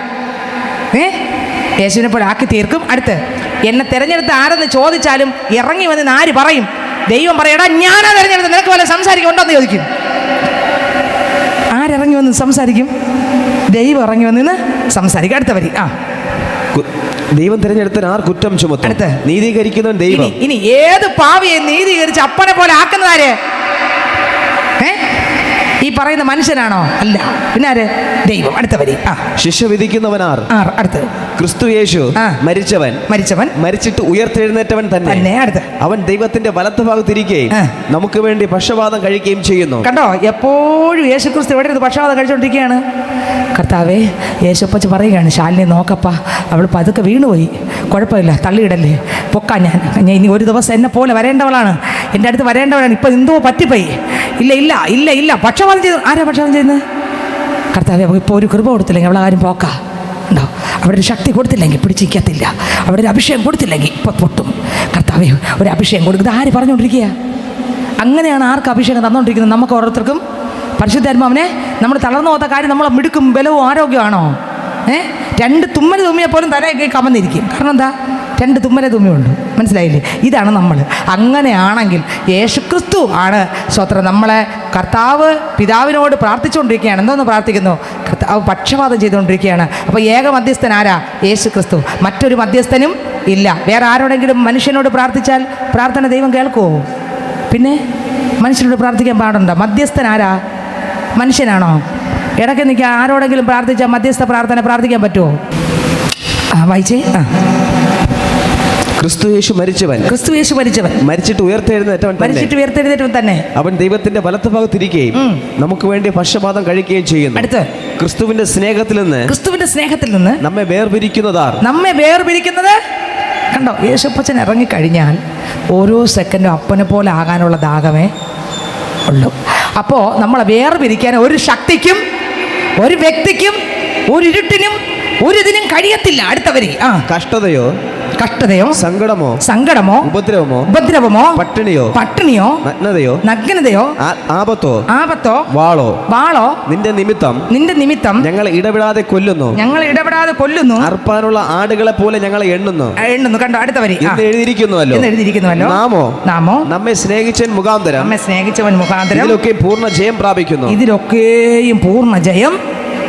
അടുത്ത വരി. മരണത്തിനോ ജീവനോ ദൂതന്മാർക്കോ വാഴ്ചകൾക്കോ അധികാരങ്ങൾക്കോ ഇപ്പോഴുള്ളതിനോ വരുവാനുള്ളതിനോ. നിങ്ങൾക്ക് മനസ്സിലായോ? ഈ കർത്താവ് അകത്ത് വന്നു കഴിഞ്ഞാൽ ഇതാണ് നടക്കുന്നത്. ഇപ്പോഴുള്ളതിനോ വരുവാനുള്ളതിനോ ഉയരത്തിനോ ആഴത്തിനോ മറ്റ് യാതൊരു സൃഷ്ടിക്കോ നമ്മുടെ കർത്താവായ യേശുക്രിസ്തുവിലുള്ള ദൈവസ്നേഹത്തിൽ നിന്ന് നമ്മെ വേർപിരിപ്പാൻ കഴിയുകയില്ല എന്ന് ഞാൻ ഉറച്ചിരിക്കുന്നു. നിങ്ങൾക്ക് എത്ര പേർക്ക് ഇത് ഗ്രഹിക്കാൻ കഴിയുമെന്ന് എനിക്ക് അറിഞ്ഞുകൂടാ സ്നേഹിതരെ. യേശുക്രിസ്തു നമ്മുടെ അകത്ത് വന്നാൽ ആ മൂടുപടം കീറിയാലേ വരൂ. ആ മൂടുപടം കീറി കർത്താവായ യേശുക്രിസ്തുവിനെ വെളിപ്പെട്ട് കിട്ടിയാൽ സ്വത്രം കർത്താവായ യേശുക്രിസ്തുവിങ്കിലേക്ക് തിരിയുമ്പോൾ മൂടുപടം കീറും. ഹല്ലേലൂയ. അപ്പൻ നമ്മുടെ അകത്തിറങ്ങിക്കഴിഞ്ഞാൽ നമ്മൾ വെറുതെ ഇരിക്കുന്നല്ല, പിന്നെ കർത്താവിനെ പോലെ ആകാൻ പുറത്തെ മനുഷ്യൻ ക്ഷയിച്ചു പോയാലും അകത്തെ മനുഷ്യൻ നാൾക്ക് നാൾ പുതുക്കം പ്രാപിച്ചുകൊണ്ടിരിക്കും. എങ്ങനെയുള്ള പുതുക്കം? കർത്താവിൻ്റെ കൃപകളാൽ നിറഞ്ഞുകൊണ്ടിരിക്കും, ശക്തിയാൽ നിറഞ്ഞുകൊണ്ടിരിക്കും. കർത്താവിൻ്റെ ആത്മാവില്ലാത്തവൻ കർത്താവിനുള്ള അല്ല. കർത്താവിനുള്ളതിനെല്ലാത്തിനും അവകാശം നമുക്കുണ്ട്. ഈ അവകാശം ഈ ഭൂമിയിൽ വെച്ച് തന്നെ കർത്താവിനുള്ളതെല്ലാം ഓരോ സെക്കൻഡും യേശു ജീവിച്ച ജീവിതം ജീവിക്കാൻ വേണ്ട ആ ദൈവശക്തി ഓരോ സെക്കൻഡും പ്രാപിച്ചുകൊണ്ടിരിക്കും. മറ്റുള്ളതിനോടെല്ലാം ടാറ്റ പറഞ്ഞുകൊണ്ടിരിക്കും. ജഡത്തിൻ്റെ പ്രവൃത്തി മരിച്ചുകൊണ്ടിരിക്കും. അത് ഓരോന്നും ഒന്നിനോടൊന്ന് അത് നിറഞ്ഞുകൊണ്ടിരിക്കും. അവസാനം നാം ദൈവത്തിൻ്റെ രാജ്യത്തിൽ ധാരാളമായി എല്ലാം നിറവും പ്രാപിച്ച്, നിങ്ങൾക്ക് മനസ്സിലാകുന്നുണ്ടോ? എല്ലാം നിറവും പ്രാപിച്ച് സ്തോത്രം ചെന്ന് നിന്നാൽ അവിടെ ചെന്ന് നിൽക്കുമ്പോൾ കർത്താവിൻ്റെ നീതിയിലൂടെയാണ് നമ്മൾ പോകുന്നത്. കർത്താവാണ് നമുക്ക് വേണ്ടി അനുസരിക്കുന്നത്. കർത്താവിൻ്റെ അനുസരണമാണ് നമുക്ക് തരുന്നത്. കർത്താവിൻ്റെ നീതീകരണത്തിലൂടെയാണ് നമ്മൾ പോകുന്നത്. കർത്താവാണ് നമുക്കെല്ലാം ചെയ്യുന്നത്. നമ്മൾ മറഞ്ഞിരിക്കുകയാണ്. ദൈവമാണ് ചെയ്തിട്ട് നമുക്ക് മാർക്ക് തന്നെ എവിടെ കൊണ്ടു നിർത്തുന്നത്? യേശുവിൻ്റെ അടുത്ത് യേശുവിനെ പോലെ ആക്കി കൊണ്ടൊരു ദിവസം ചെയ്യും നിർത്തും. നിങ്ങൾ എത്ര പേർ ഗ്രഹിച്ചെന്ന് എനിക്ക് അറിഞ്ഞൂടാ. ഇന്ന് പകൽക്കാലം ഞാൻ പറയട്ടെ, അതുപോലെ ആകണമെങ്കിൽ ഞാൻ പറയാം, ആത്മാവ് കൂടിയേ തരൂ. അതാണ് കാത്തിരിക്കുന്നവൻ ശക്തിയെ പുതുക്കും. ഹല്ലേലൂയ. അവർ ക്ഷീണിക്കത്തില്ല, അവരെ തളരത്തില്ല. അവർ ക്ഷീണിക്കത്തില്ല, അവരെ തളരത്തില്ല. ദൈവത്തിന് സ്തോത്രം. ക്രിസ്തുവിൻ്റെ സ്നേഹത്തിൽ നിന്ന് നിങ്ങളെ വേർപിരിക്കുന്നത് അങ്ങനെയുള്ള പൈതലിനെ കർത്താവിൻ്റെ സ്നേഹത്തിൽ നിന്ന് വേർപിരിക്കാൻ, മാറ്റി നിർത്താൻ, അകറ്റിവിടാൻ പറ്റുകയില്ല. ഇന്ന് ആ കർത്താവിൻ്റെ കൃപയിൽ നമുക്ക് നിറയാൻ എത്ര പേർക്ക് ആഗ്രഹമുണ്ട്? ആ മഹത്വത്തിൻ്റെ പ്രത്യാശയായ ക്രിസ്തു നമ്മളിൽ നിറഞ്ഞ് അപ്പൻ്റെ മഹത്വമായി മാറുവാൻ എന്നെക്കുറിച്ചും നിങ്ങളെക്കുറിച്ചും ആഗ്രഹിക്കുന്നു. ഒന്നിനെക്കുറിച്ചും പതറല്. ശക്തിക്ക് മീതെ ശക്തി ധരിച്ചുകൊള്ളണം. അപ്പോസ്തലന്റെ പ്രവൃത്തികളുടെ പുസ്തകത്തിലേക്ക് പോകുമ്പോൾ ഇതാ ഈ മനുഷ്യൻ ദൈവശക്തിയാൽ നിറഞ്ഞ് പോവുകയാണ്, കൃപയാൽ നിറഞ്ഞ് പോവുകയാണ്. മനുഷ്യൻ വിചാരിച്ചു ഇതോടെ തീർന്നു, ഇതോടെ അവസാനിച്ചു. എട്ടാം അധ്യായം വായിക്കുമ്പോൾ, അടുത്ത വാക്യം വായിക്കുമ്പോൾ വായിച്ചേ. ഫിലിപ്പോസ് ചെയ്ത അടയാളങ്ങളെ പുരുഷാരങ്ങൾ കേൾക്കുകയും കാണുകയും ചെയ്യുകയാൽ അവൻ പറയുന്നത് ഏക മനസ്സോടെ ശ്രദ്ധിച്ചുകൊണ്ടിരുന്നു. ഏക മനസ്സോടെ ശ്രദ്ധിക്കാൻ തുടങ്ങി. കണ്ടോ, ആത്മാവ് നിറഞ്ഞ് കർത്താവിൻ്റെ മഹത്വമായി ഇവരൊക്കെ മാറാൻ തുടങ്ങി. ഇന്ന് ഇതിനകത്ത് എന്നെക്കുറിച്ചും നിങ്ങളെക്കുറിച്ചും ആഗ്രഹം. ദൈവം എന്താണോ ക്രിസ്തുവിനെ പോലെ ആക്കാൻ, ഒപ്പം കർത്താവ് എന്താണോ ഇവിടെ ദൈവത്തിൻ്റെ പദ്ധതി, അതിൻ പ്രകാരം നമ്മൾ ഓരോ സെക്കൻഡും ആത്മാവ് തന്നെ നിയന്ത്രിക്കും. നമ്മളല്ല, ദൈവാത്മാവ് തന്നെ നമ്മളെ നിയന്ത്രിക്കും. പരിശുദ്ധ ആത്മാവിൻ്റെ ഹിതത്തിനൊത്ത വണ്ണം ഒരു കാറ്റ് പോലെ ആക്കി ദൈവം എവിടെ കൊണ്ടുപോകണമോ, കണ്ടോ ഇവിടെ ഇതാ അപ്പോസ്തലനെ കാറ്റ് പോലെ ആക്കി ദൈവം ശമരിയ പട്ടണത്തിൽ കൊണ്ട് നിർത്തിയിരിക്കുകയാണ്. ബാക്കി ചെയ്യുന്നതെല്ലാം ദൈവമാണ്. ഈ മനുഷ്യൻ നിന്ന് കൊടുക്കുകയാണ്. വായിച്ചെടുത്ത വരി. അശുദ്ധാത്മാക്കൾ ബാധിച്ച പലരിൽ നിന്ന് അവ ഉറക്കെ നിലവിളിച്ചുകൊണ്ട് പുറപ്പെട്ടു. അനേകം പക്ഷപാതക്കാരും മുടന്തരും സൗഖ്യം പ്രാപിച്ചു. അങ്ങനെ ആ പട്ടണത്തിൽ വളരെ സന്തോഷം. അങ്ങനെ ആ പട്ടണത്തിൽ വളരെ എന്തുണ്ടായി? സന്തോഷമുണ്ടായി. നോക്കിയേ, യേശുപ്പച്ചൻ്റെ കൃപയിൽ നിറഞ്ഞ് കർത്താവിൻ്റെ കരത്തിൽ, കർത്താവിൻ്റെ രാജ്യത്തിനകത്ത് ഒരു മനുഷ്യൻ എത്തിയപ്പോൾ ആ കർത്താവിൻ്റെ രാജ്യത്തിനകത്ത് നിന്നവനെ കർത്താവ് അങ്ങോട്ട് കയ്യിലെടുത്തു. അവനെ കാറ്റ് പോലെ ആക്കി. അവൻ്റെ രാജ്യം ഇടിഞ്ഞു. ആരുടെ രാജ്യം? അപ്പോസ്തലൻ്റെ രാജ്യം ഇടിഞ്ഞു. അപ്പോസ്തലൻ്റെ ഇഷ്ടം ഇടിഞ്ഞു. അപ്പോസ്തലൻ്റെ താല്പര്യം ഇടിഞ്ഞു. അപ്പോഴുണ്ട് എൻ്റെ ദൈവത്തിൻ്റെ താല്പര്യങ്ങളും ദൈവത്തിൻ്റെ ഇഷ്ടങ്ങളും ദൈവത്തിൻ്റെ ആഗ്രഹങ്ങളും ഈ മനുഷ്യനിലേക്ക് വന്നു. ഈ മനുഷ്യൻ ദൈവത്തിൻ്റെ ആഗ്രഹം ഇറങ്ങിയപ്പോൾ സഭ ചെതറി. പക്ഷേ ഇയാളെ ചെതറാൻ ദൈവം വിട്ടില്ല. ക്രിസ്തു യേശുവിൻ്റെ കൈക്കിണങ്ങിയ ഒരു പാത്രമായിരുന്നു. ഇങ്ങനെ പിടിച്ചാൽ ഇങ്ങനെ നിൽക്കും, ഇങ്ങനെ ഇരുത്തിയാൽ ഇങ്ങനെ ഇരിക്കും. അങ്ങനെയായി മാറി. സ്വത്രം അയാളുടെ ആലോചന അല്ല നടന്നുകൊണ്ടിരുന്നത്, ദൈവത്തിൻ്റെ ആലോചന ഈ മനുഷ്യൻ നടന്നുകൊണ്ടിരുന്നു.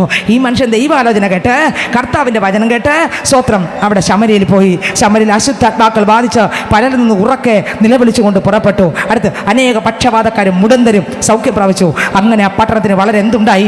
സന്തോഷമുണ്ടായി. കണ്ടോ, സന്തോഷമില്ലാത്ത പട്ടണത്തിൽ സന്തോഷമുണ്ടായി. യേശു കർത്താവ് അയാളെ കാറ്റായിട്ട് അവിടെ കൊണ്ടു നിർത്തി. അയാളിലൂടെ ദൈവമോത്ര എവിടെ ഇറങ്ങിയത്? തൊട്ട് താഴോട്ട് വായിക്കുമ്പോൾ, എന്നാൽ ശീമോൻ എന്ന് പേരുള്ളൊരു പുരുഷൻ ആ പട്ടണത്തിൽ ആഭിചാരം ചെയ്തു. താൻ മഹാൻ എന്ന് പറഞ്ഞ് ശമരിയ ജാതിയെ ഭ്രമിപ്പിച്ചു പോന്നു. അടുത്ത വരി വായിച്ചേ. ഇവൻ മഹതി എന്ന ദൈവശക്തിയാകുന്നു എന്ന് പറഞ്ഞ് ആ പാലവൃത്തം എല്ലാവരും അവനെ ശ്രദ്ധിച്ചു വന്നു. ഇവൻ ആഭിചാരം കൊണ്ട് ഏറിയ കാലം അവരെ ഭ്രമിപ്പിക്കിയാൽ അത്രേ അവർ അവനെ ശ്രദ്ധിച്ചത്.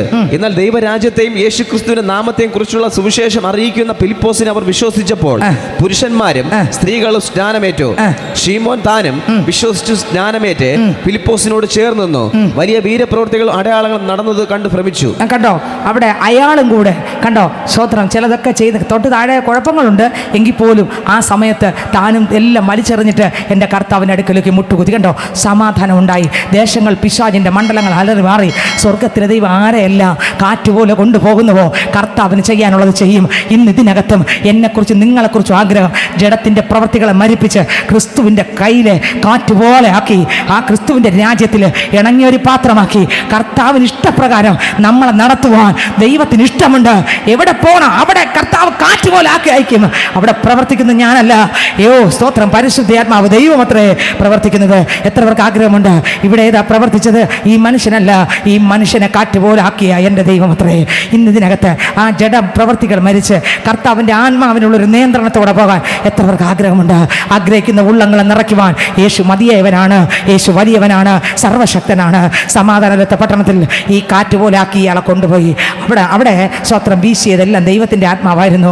അവിടെ തൊട്ടതെല്ലാം എൻ്റെ ദൈവമായിരുന്നു. അവിടെയെല്ലാം മഹത്വവും പുകഴ്ചയും ബഹുമാനവും എല്ലാം യേശുവിനായിരുന്നു.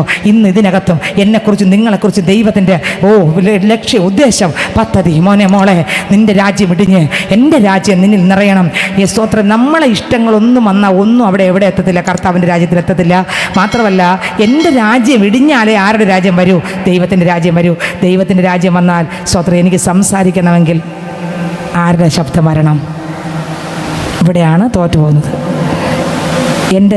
എൻ്റെ കർത്താവിൻ്റെ രാജ്യത്തിലാണ് ഞാനാണെങ്കിൽ എനിക്ക് സംസാരിക്കണമെങ്കിൽ ആരുടെ ശബ്ദം വരണം? എനിക്ക് നടക്കണമെങ്കിലോ, നഷ്ടം വന്നാലോ, അവിടെ ആരുടെ രാജ്യം പണിയും? നമ്മുടെ നഷ്ടം വന്നാൽ ദൈവത്തിൻ്റെ രാജ്യം പണിയണമെങ്കിൽ നഷ്ടം അവിടെ നഷ്ടമായി തോന്നൂല. കർത്താവാണെങ്കിൽ എന്ത് ചെയ്യും? അതേ നടക്കൂ. അതാണ് പരിജ്ഞാനത്തിന് തലം. കർത്താവായ യേശു ക്രിസ്തു ആണെങ്കിൽ ഇവിടെ എന്ത് ചെയ്യും? സ്തോത്രം. ഓരോ പ്രശ്നത്തിലൂടെ പോകുമ്പോൾ പരിജ്ഞാന തലത്തിലൂടെ സഞ്ചരിക്കുന്ന പൈതൽ അവിടെ നിന്ന് സെക്കൻഡുകൾ ആ കർത്താവിൻ്റെ രാജ്യത്തിനകത്ത് കർത്താവാണെങ്കിൽ ഇവിടെ എന്ത് ഇതായിരിക്കും വരിക. ഇന്ന് ഇതിനകത്ത് എത്രയൊക്കെ ആഗ്രഹമുണ്ട്. അപ്പച്ചാ, ക്രിസ്തുവിൻ്റെ കൈക്കിണങ്ങിയൊരു പാത്രം കാറ്റ് പോലെ കർത്താവിനെ എവിടെയും കൊണ്ടുപോകാൻ, എവിടെയും കൊണ്ട് നിർത്താൻ. അങ്ങനെ ആയില്ലെന്നുണ്ടെങ്കിൽ നമ്മൾ പലതും കാണുമ്പോൾ നമ്മുടെ കണ്ണും ചിന്തയും എല്ലാം എങ്ങോട്ട് പോകും? ലോകത്തിലോട്ട് പോകും. പക്ഷെ കാറ്റ് പോലെ കർത്താവിൻ്റെ രാജ്യത്തിനകത്താണെങ്കിൽ നമ്മുടെ ഇഷ്ടമല്ല, ആരുടെ ഇഷ്ടമായിരിക്കും? എൻ്റെ ഇഷ്ടം മുഴുവൻ ആരുടെ ഇഷ്ടമായിരിക്കും? യേശുവിൻ്റെ ഇഷ്ടം മാത്രമേ കാണൂ. അല്ലാത്ത ഒരു ഇഷ്ടം ആർക്ക് കാണൂല. ഇത് പ്രസംഗിക്കാനും പറയാനൊക്കെ നല്ല എളുപ്പം. പക്ഷേ ഇതെൻ്റെ ജീവിതത്തിൽ വരണമെങ്കിൽ ഇത് 100 പ്രസംഗശാലി പ്രസംഗിച്ചൊന്നും വരില്ല. കർത്താവ് നിറഞ്ഞാലേ വരൂ. 100,000 പേർക്ക് ഈ പ്രസംഗം കൊണ്ടുപോയി നടന്ന് പ്രസംഗിച്ചാലും വരില്ല എനിക്ക്.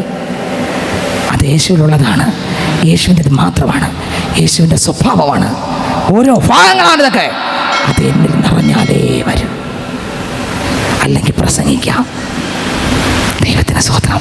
അപ്പോൾ എത്രമാത്രം പരിശുദ്ധാത്മാവിനോട് ദാഹിക്കണം, എത്രമാത്രം നിറയണം, എത്രമാത്രം അതുപോലെ ആകണം ഒന്ന് ചിന്തിച്ചു നോക്കിയേ.